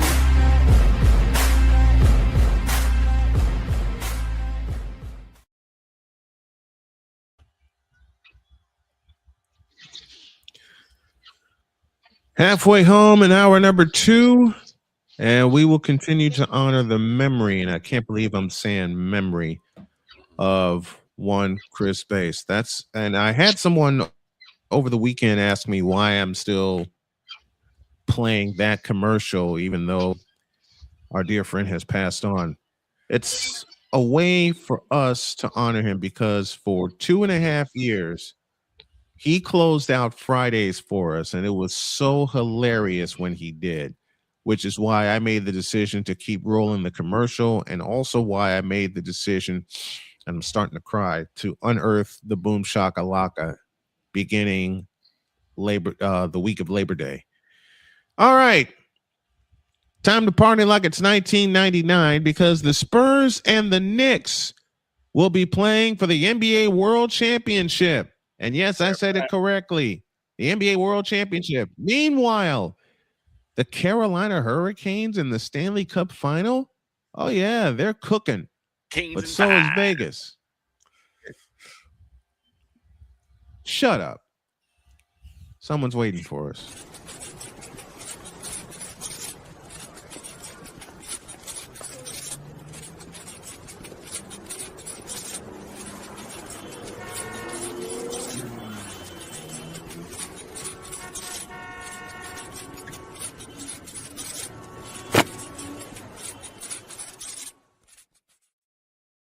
I like that. I had to come up with something creative. Jay Spivey joins us from North Carolina. Good morning, Jay. How are you? What's up, guys? Good morning, Mr. Spivey. Once again, the question of all questions. Nobody talks about baseball? Nope. What's did. Baseball? What's baseball?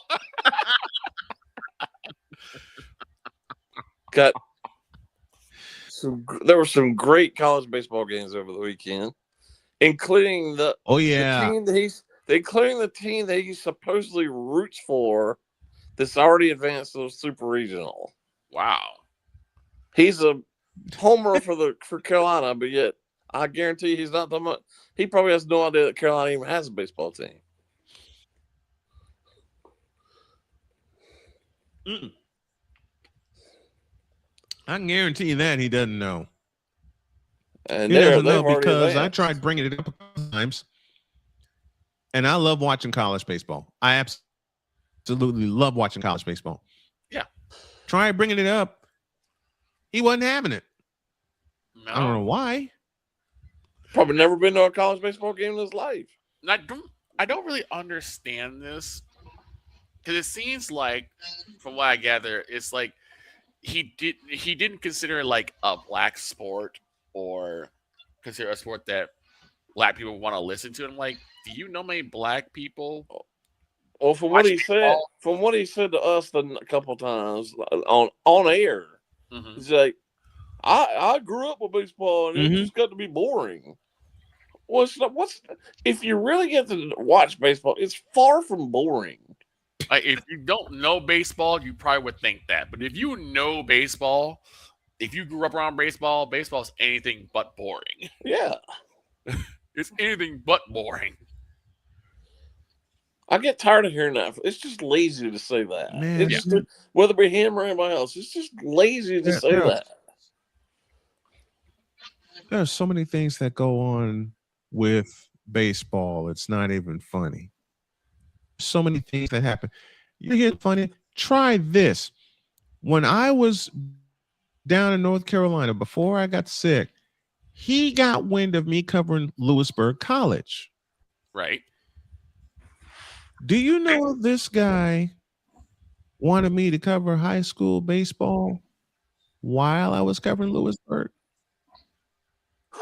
So he wants you to do double duty. He probably doesn't even know where Lewisburg is. And it was always on a day. Here's the crazy part. Every game that he quote unquote scheduled for me just happened to be on a day where I was in Lewisburg. Shocker. Right.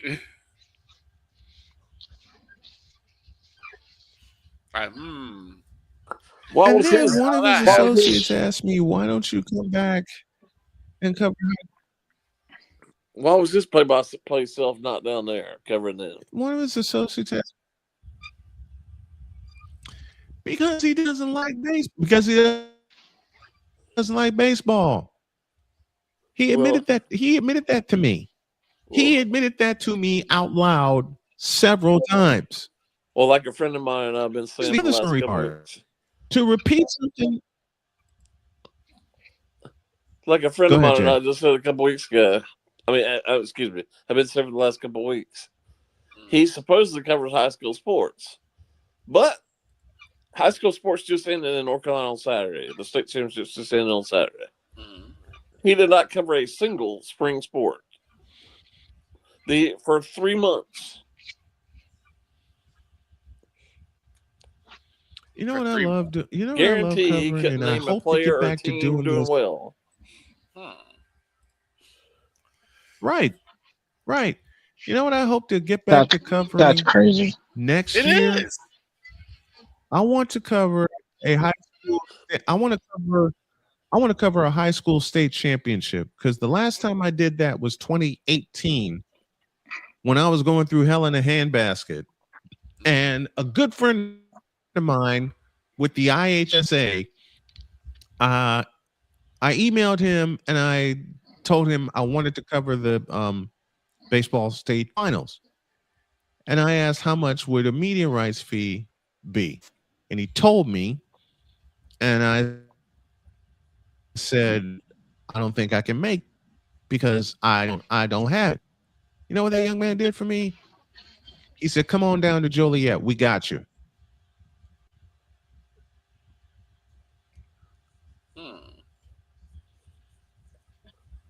Why wouldn't he do that? Yeah. I don't even talk How's that about for state getting a championships. blessing I'm in talking about disguise? just in general. Right. How about cover a state playoff game and anything? Yeah. He won't do, And in North Carolina, counting boys and girls track, there are 9 spring sports, and he Victor didn't cover any Deeds of them. cover me. I'll be right back. Didn't cover any of them. Okay. Gotcha. I just don't really understand this. He won't either. I just don't really understand this ideal of He won't either. excluding certain sports because you don't think your audience is going to be interested when you don't know if your audience is going to be interested. I didn't think people were going to be interested in curling until I brought it up. Then I found out, curling's huge. It's huge. That's what people actually like talk about it, and they like curling.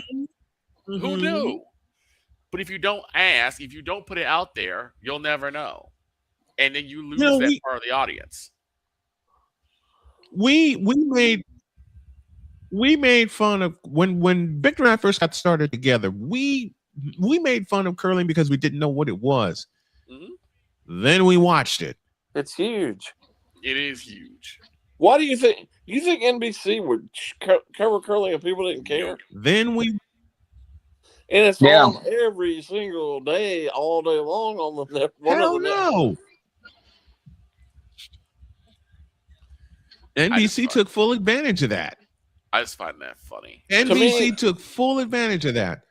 Speaking of NBC, This is ESPNification of covering sports, where all you're doing is talking about the NBA and NFL all day long. Yep, all the time. Yes. All day long. Yes. Yes. Because nothing else and the matters. NBA World Championship Series should be on NBC. Well, actually, when it comes to I've ESPN, said it when Peacock. With ESPN, they only talk about two things: NFL and LeBron James. That's it. Yeah, and the Cowboys. Cowboys. Wait, is it? And the Cowboys. Is it not going to be on NBC? No, it's on ABC. All 7 games if there are 7.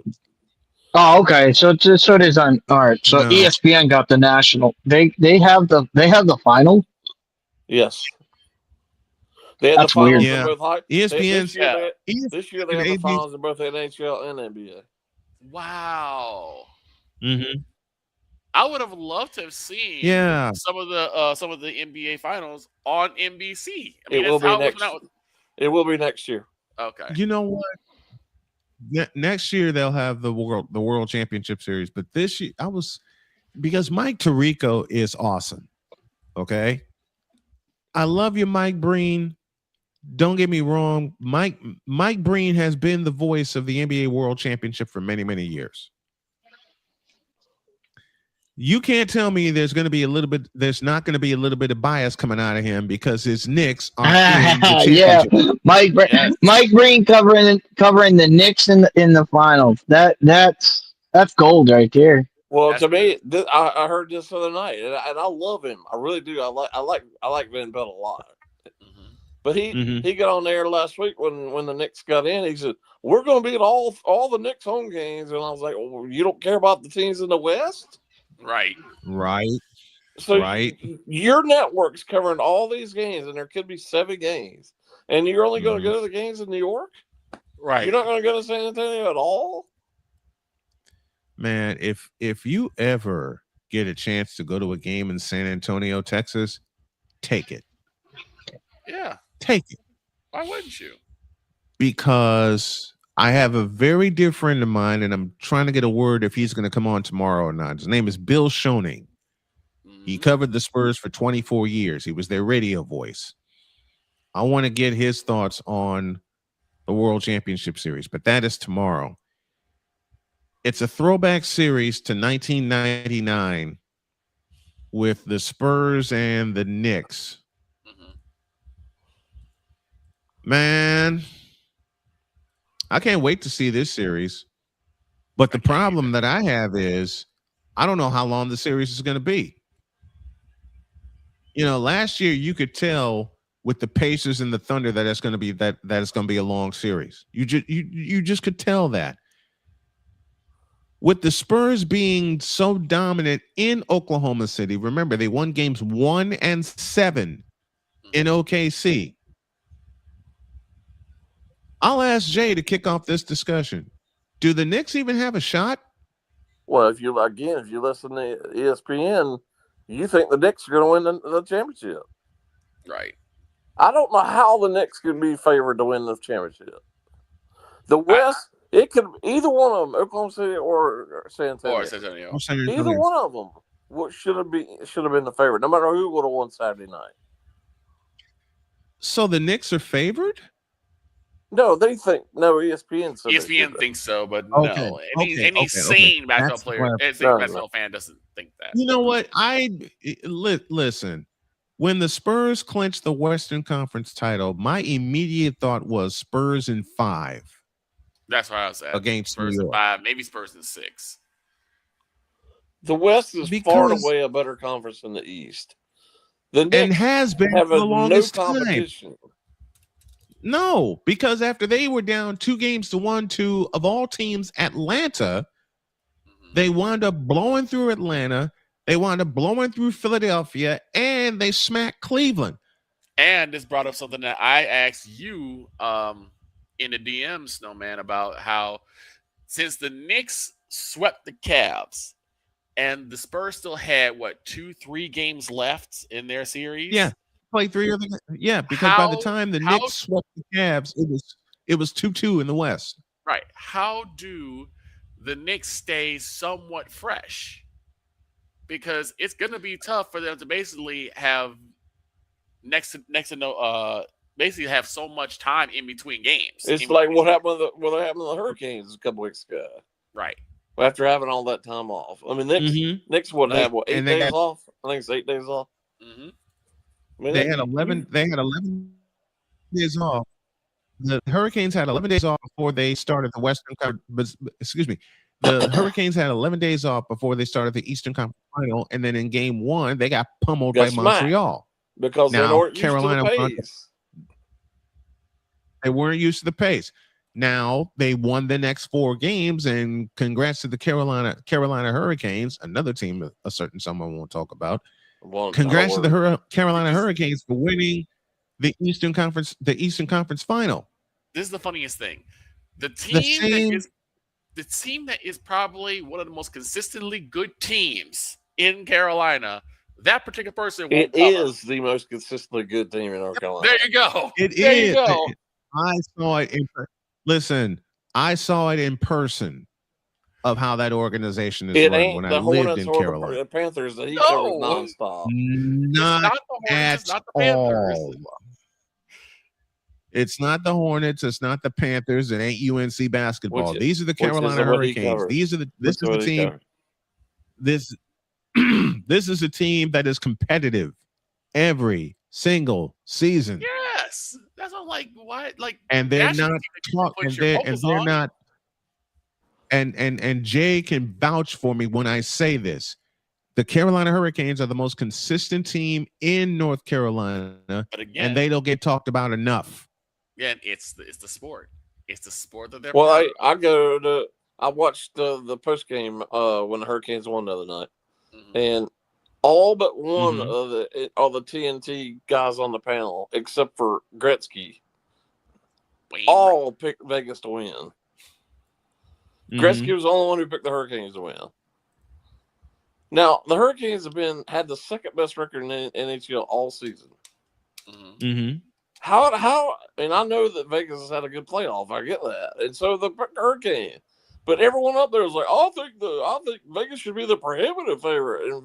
And Gretzky was like, what are you talking about? They just ran through the Canadians. What are you talking about? Right. I think it's just that they're looking at past success. No, I don't think that's what it is at all. I think it's teams in North Carolina get no respect from the national media whatsoever. That's sad. I mean, I understand it from a Hornets and a Panthers perspective because I understand it from my Panthers and Hornets perspective because I mean they've been hard. But he's really been good. This is from me being from the state and I've lived here my entire life. I think there's a perception, despite North Carolina having 3 professional sports teams, that North Carolina is this small podunk state that has nothing but a bunch of hicks and country bumpkins. That is just far from the truth. True. It's the ninth largest state in the country. It is. North Carolina is the 9th largest state in the country.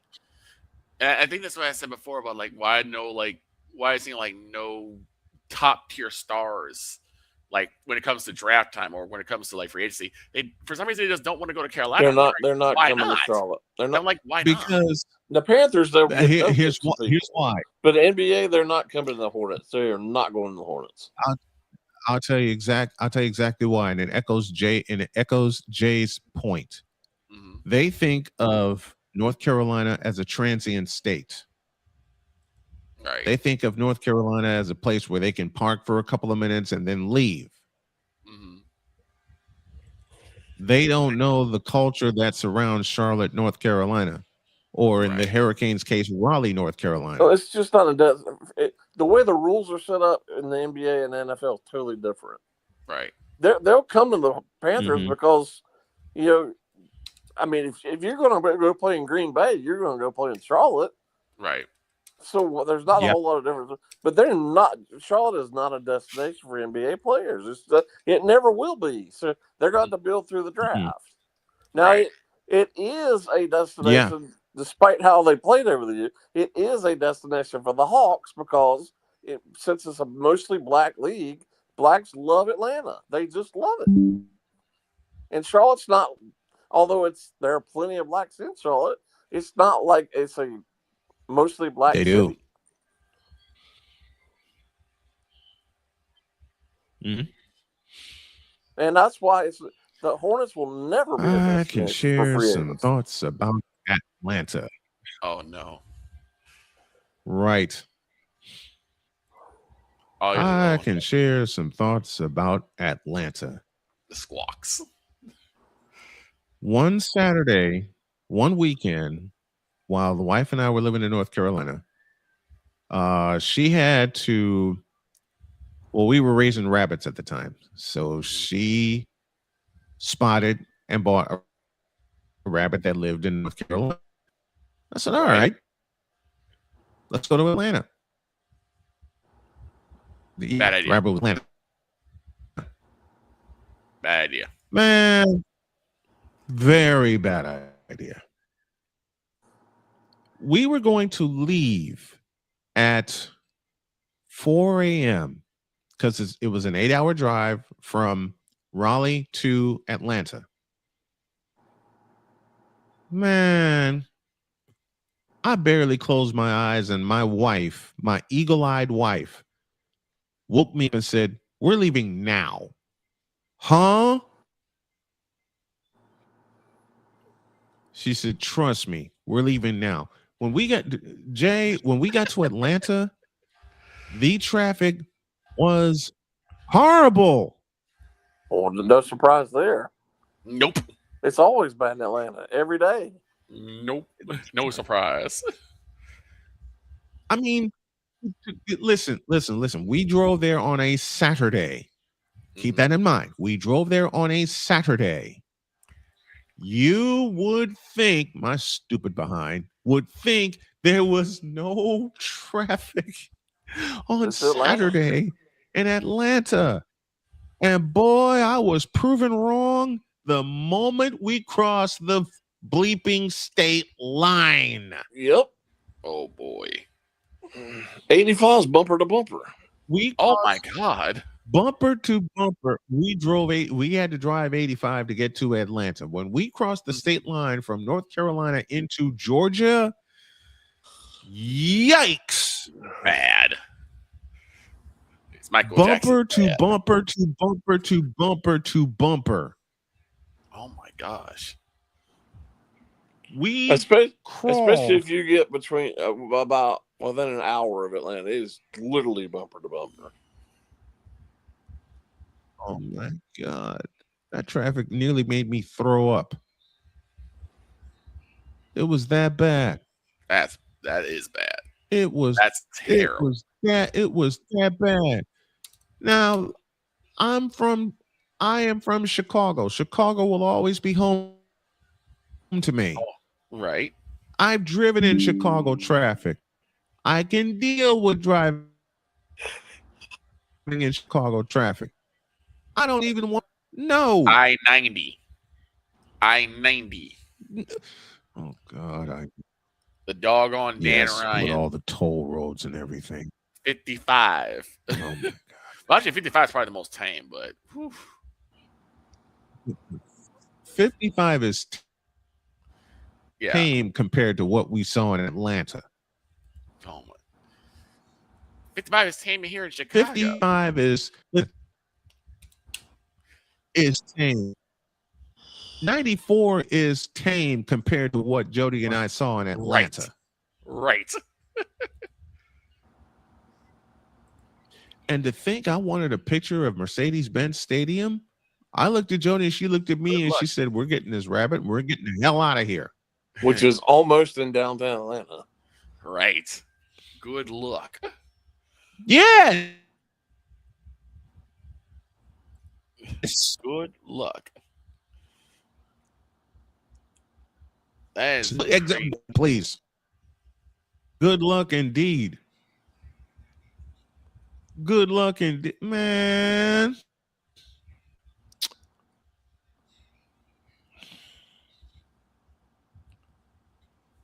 You won't catch me or Jody driving through Atlanta. Not a chance. Nope. You I didn't need go to see get back to Carolina so I you can didn't check go out see a a Hornets game then. Hurricanes game.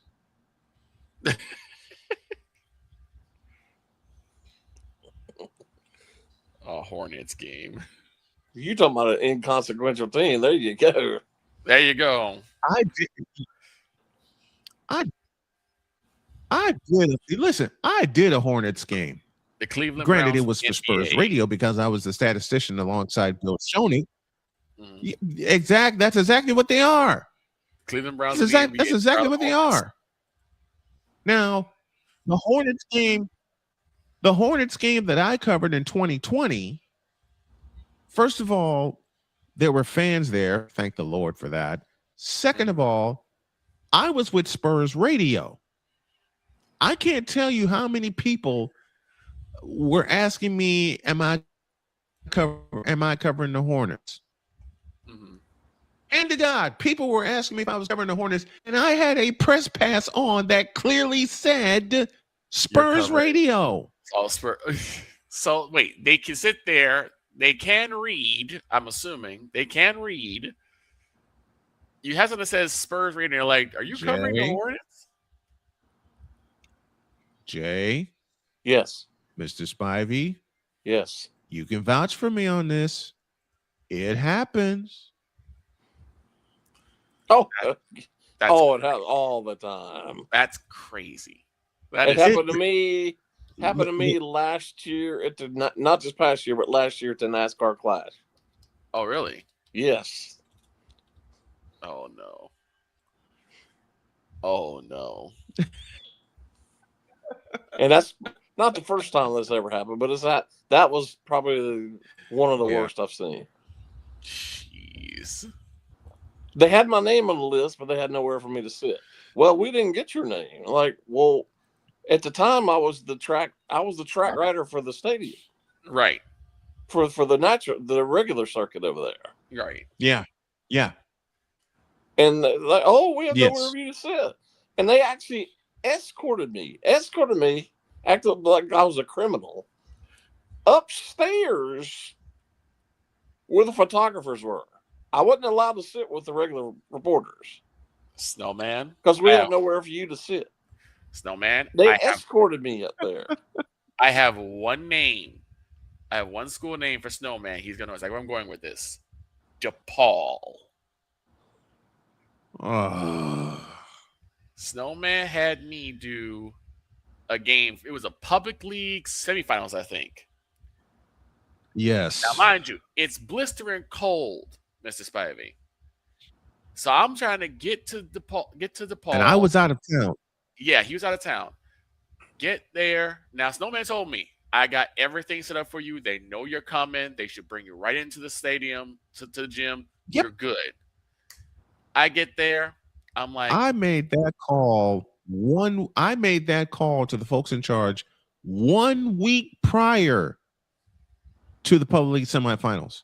Mm-hmm. When they told me it was at McGrath Arena, I called the arena. I called the folks in charge and tell them, look, Victor Locke is going to sit in for me because I have to go out of town. They confirmed it thrice. Victor, go ahead. And he told me, do not call me unless it is an emergency. Well, the emergency happened because they told me simply, we don't know who you are. I'm like, three times. I am with ISN America. I am with Brian Snow. He said he's out of town. He said that you guys will be expecting me. We don't know who that is. Can you please check? Because I know Snowman. I know he's went and got everything checked and double checked. Can you please go? Now, I didn't call Snowman. He told me, do not call this emergency. Well, it's an emergency. It sure was. So I'm telling him what's going on. We're going through it. They came back. We don't know who ISNet is. We don't know who Brian Snow is. And we don't know who you are. I told him that. He said, Victor, I'm making a second decision. Go home. So my hands are almost frostbitten. They left me outside. It's freezing cold. All for that. God, it was bad. And he said, I will deal with them on Monday. It is crazy how organizations cannot get media credentials correct. It's crazy. Jay, didn't you have to deal with that with like a holiday tournament this past year? No, your boy did. Oh. No, it happened to him. I had. It happened to him. Okay. Everybody, there's a Christmas tournament every year here, a big boys basketball tournament every year, and there's a luncheon about a week and a half to 2 weeks before the tournament to announce to all the pairings for each team. Right. Well, I went and a couple other. I think it was mainly 2 people from the media there, myself and one other guy. Well, he didn't show up. Yeah. So there are 2 athletic directors in the county who were in charge of the tournament. And where I was going to be, the AD was there, and I said, could you please have us a media table? He said, yeah, I was already going to do that. So I was there for 3 days, had media tables right behind the baseline. This is a high school gym. I get there on Saturday. He's late. Now, he's supposed to be covering the whole thing. Breaking every rule in the book here. Well, he shows up in about midway through the second quarter of one of the games. Oh, my God. Oh, my God. Then he puts his stuff. Now, there was a table there, probably enough for 3 people, but really 2. It's one of those fold-out white, one of those like card tables. Yeah. Like card tables, basically. Right, exactly. Yeah. So I was already sitting there, and the other guy from the Winston-Salem Journal was sitting there as well. We were sitting there covering the game. He comes in late, puts his stuff on the table in front of me, stands in front of me, right, and clearly acts as if I'm supposed to move for him. Right. And I wasn't going to budge. No, you were already there. You were there on time. You better He not. did it to me, but not the other guy. He didn't do it to the other guy who was sitting right next to me. He did it to you. Like, you had every reason to be there. Yeah, you were there. You were on time. You were present. He left his stuff there, but he never said a word to me about this. But I knew what he was trying to do. He wanted me to leave. Right. So he went down to the other end of the baseline. He went down the other end of the baseline. The city county athletic director, the woman who's in charge of all the county schools, he went down to talk to her. And I'm guessing she told him to go sit on the other baseline because he picked up his stuff eventually and went to the other baseline on the other end of the basketball court. Well, my question would have been, why are you late? That was my first question. He didn't show up to the luncheon and didn't tell anybody he was coming. He never told anybody he was coming. He just showed up. Oh, God. I mean, with luncheons like budging. That, and I was not budging. I was not budging. You better. I'm glad you didn't budge. Well, with events like that, and the events that get bigger and bigger and bigger, i.e., the NBA World Championship Series, and I had a chance to see the Bulls playing 2 of them live, one at the stadium, one at the United Center. First of all, with luncheons like that, you need to be there early. I'm gonna say, Snowman, what was it? No, I'm not talking about the lunch. I'm talking about the game itself. The game itself. He didn't even show up for lunch. He wasn't even at the lunch. He didn't show up for lunch. Right. You need to be at the luncheon for. If you're going to cover said tournament, you need to be at luncheon. What was our protocol? Need to be at the luncheon. What was our protocol for games, Snowman? 2 hours early. At least. 2 hours early. He shows up late in the middle of the second game. Right. You test equipment. Yep. For an all day event like that. You're there at least 2 hours early. You got to test equipment. I'm almost surprised. I'm almost surprised that the woman he talked to, who I know very well, I'm almost surprised she didn't try to get me to move. But I wasn't budging. No, I had arranged this at the luncheon long before the tournament started. Like I said, you were on time. That was way in time. I may need to make an appearance. Actually, you were early, so it's like, again, to me, it would have been like, no, you're late. You should go home. He can go home. And I was covering one team. He was supposedly covering the whole tournament. That's 4 games. He was supposed to be there for 4 games. He shows up in the middle of the second quarter of the second game. Oh my God. No, unacceptable. Unacceptable. Clearly, we got to get out of here. Wanted me to move. He clearly wanted me to move. Right. You don't put you don't put your stuff in front of somebody and stand in front of somebody when you're clearly trying to cover the game. Right. Oh my God. The joys and the adventures. You guys, we got to get out of here. Jay Spivey doing. Well, I'm gonna share a story like that tomorrow. Jay Spivey joining us here on the program. Jay, thank you very much, my friend. Appreciate the time. All right, guys.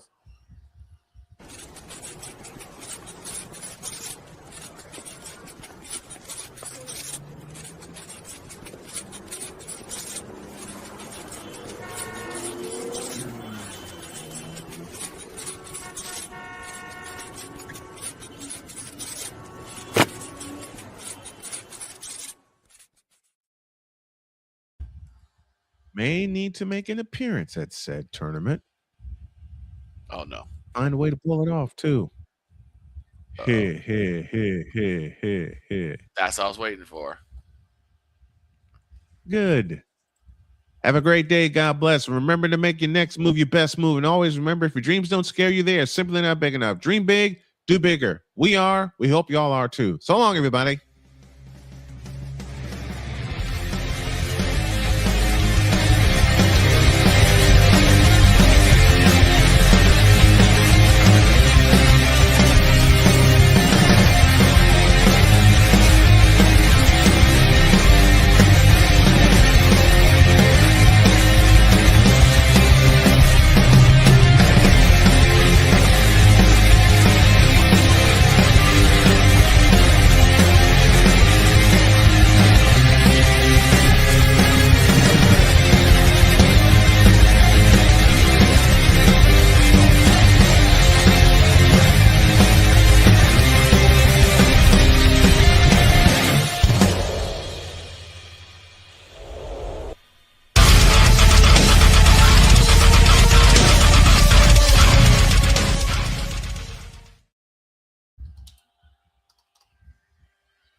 Don't forget this week, the NBA World Championship Series, as well as the Stanley Cup Final on the Snowman Multimedia Sports Network. And tonight, it's the White Sox and the Minnesota Twins, 7:40 for first pitch, 7:10 is our pregame Eastern Daylight Time. God bless y'all. So long, everybody.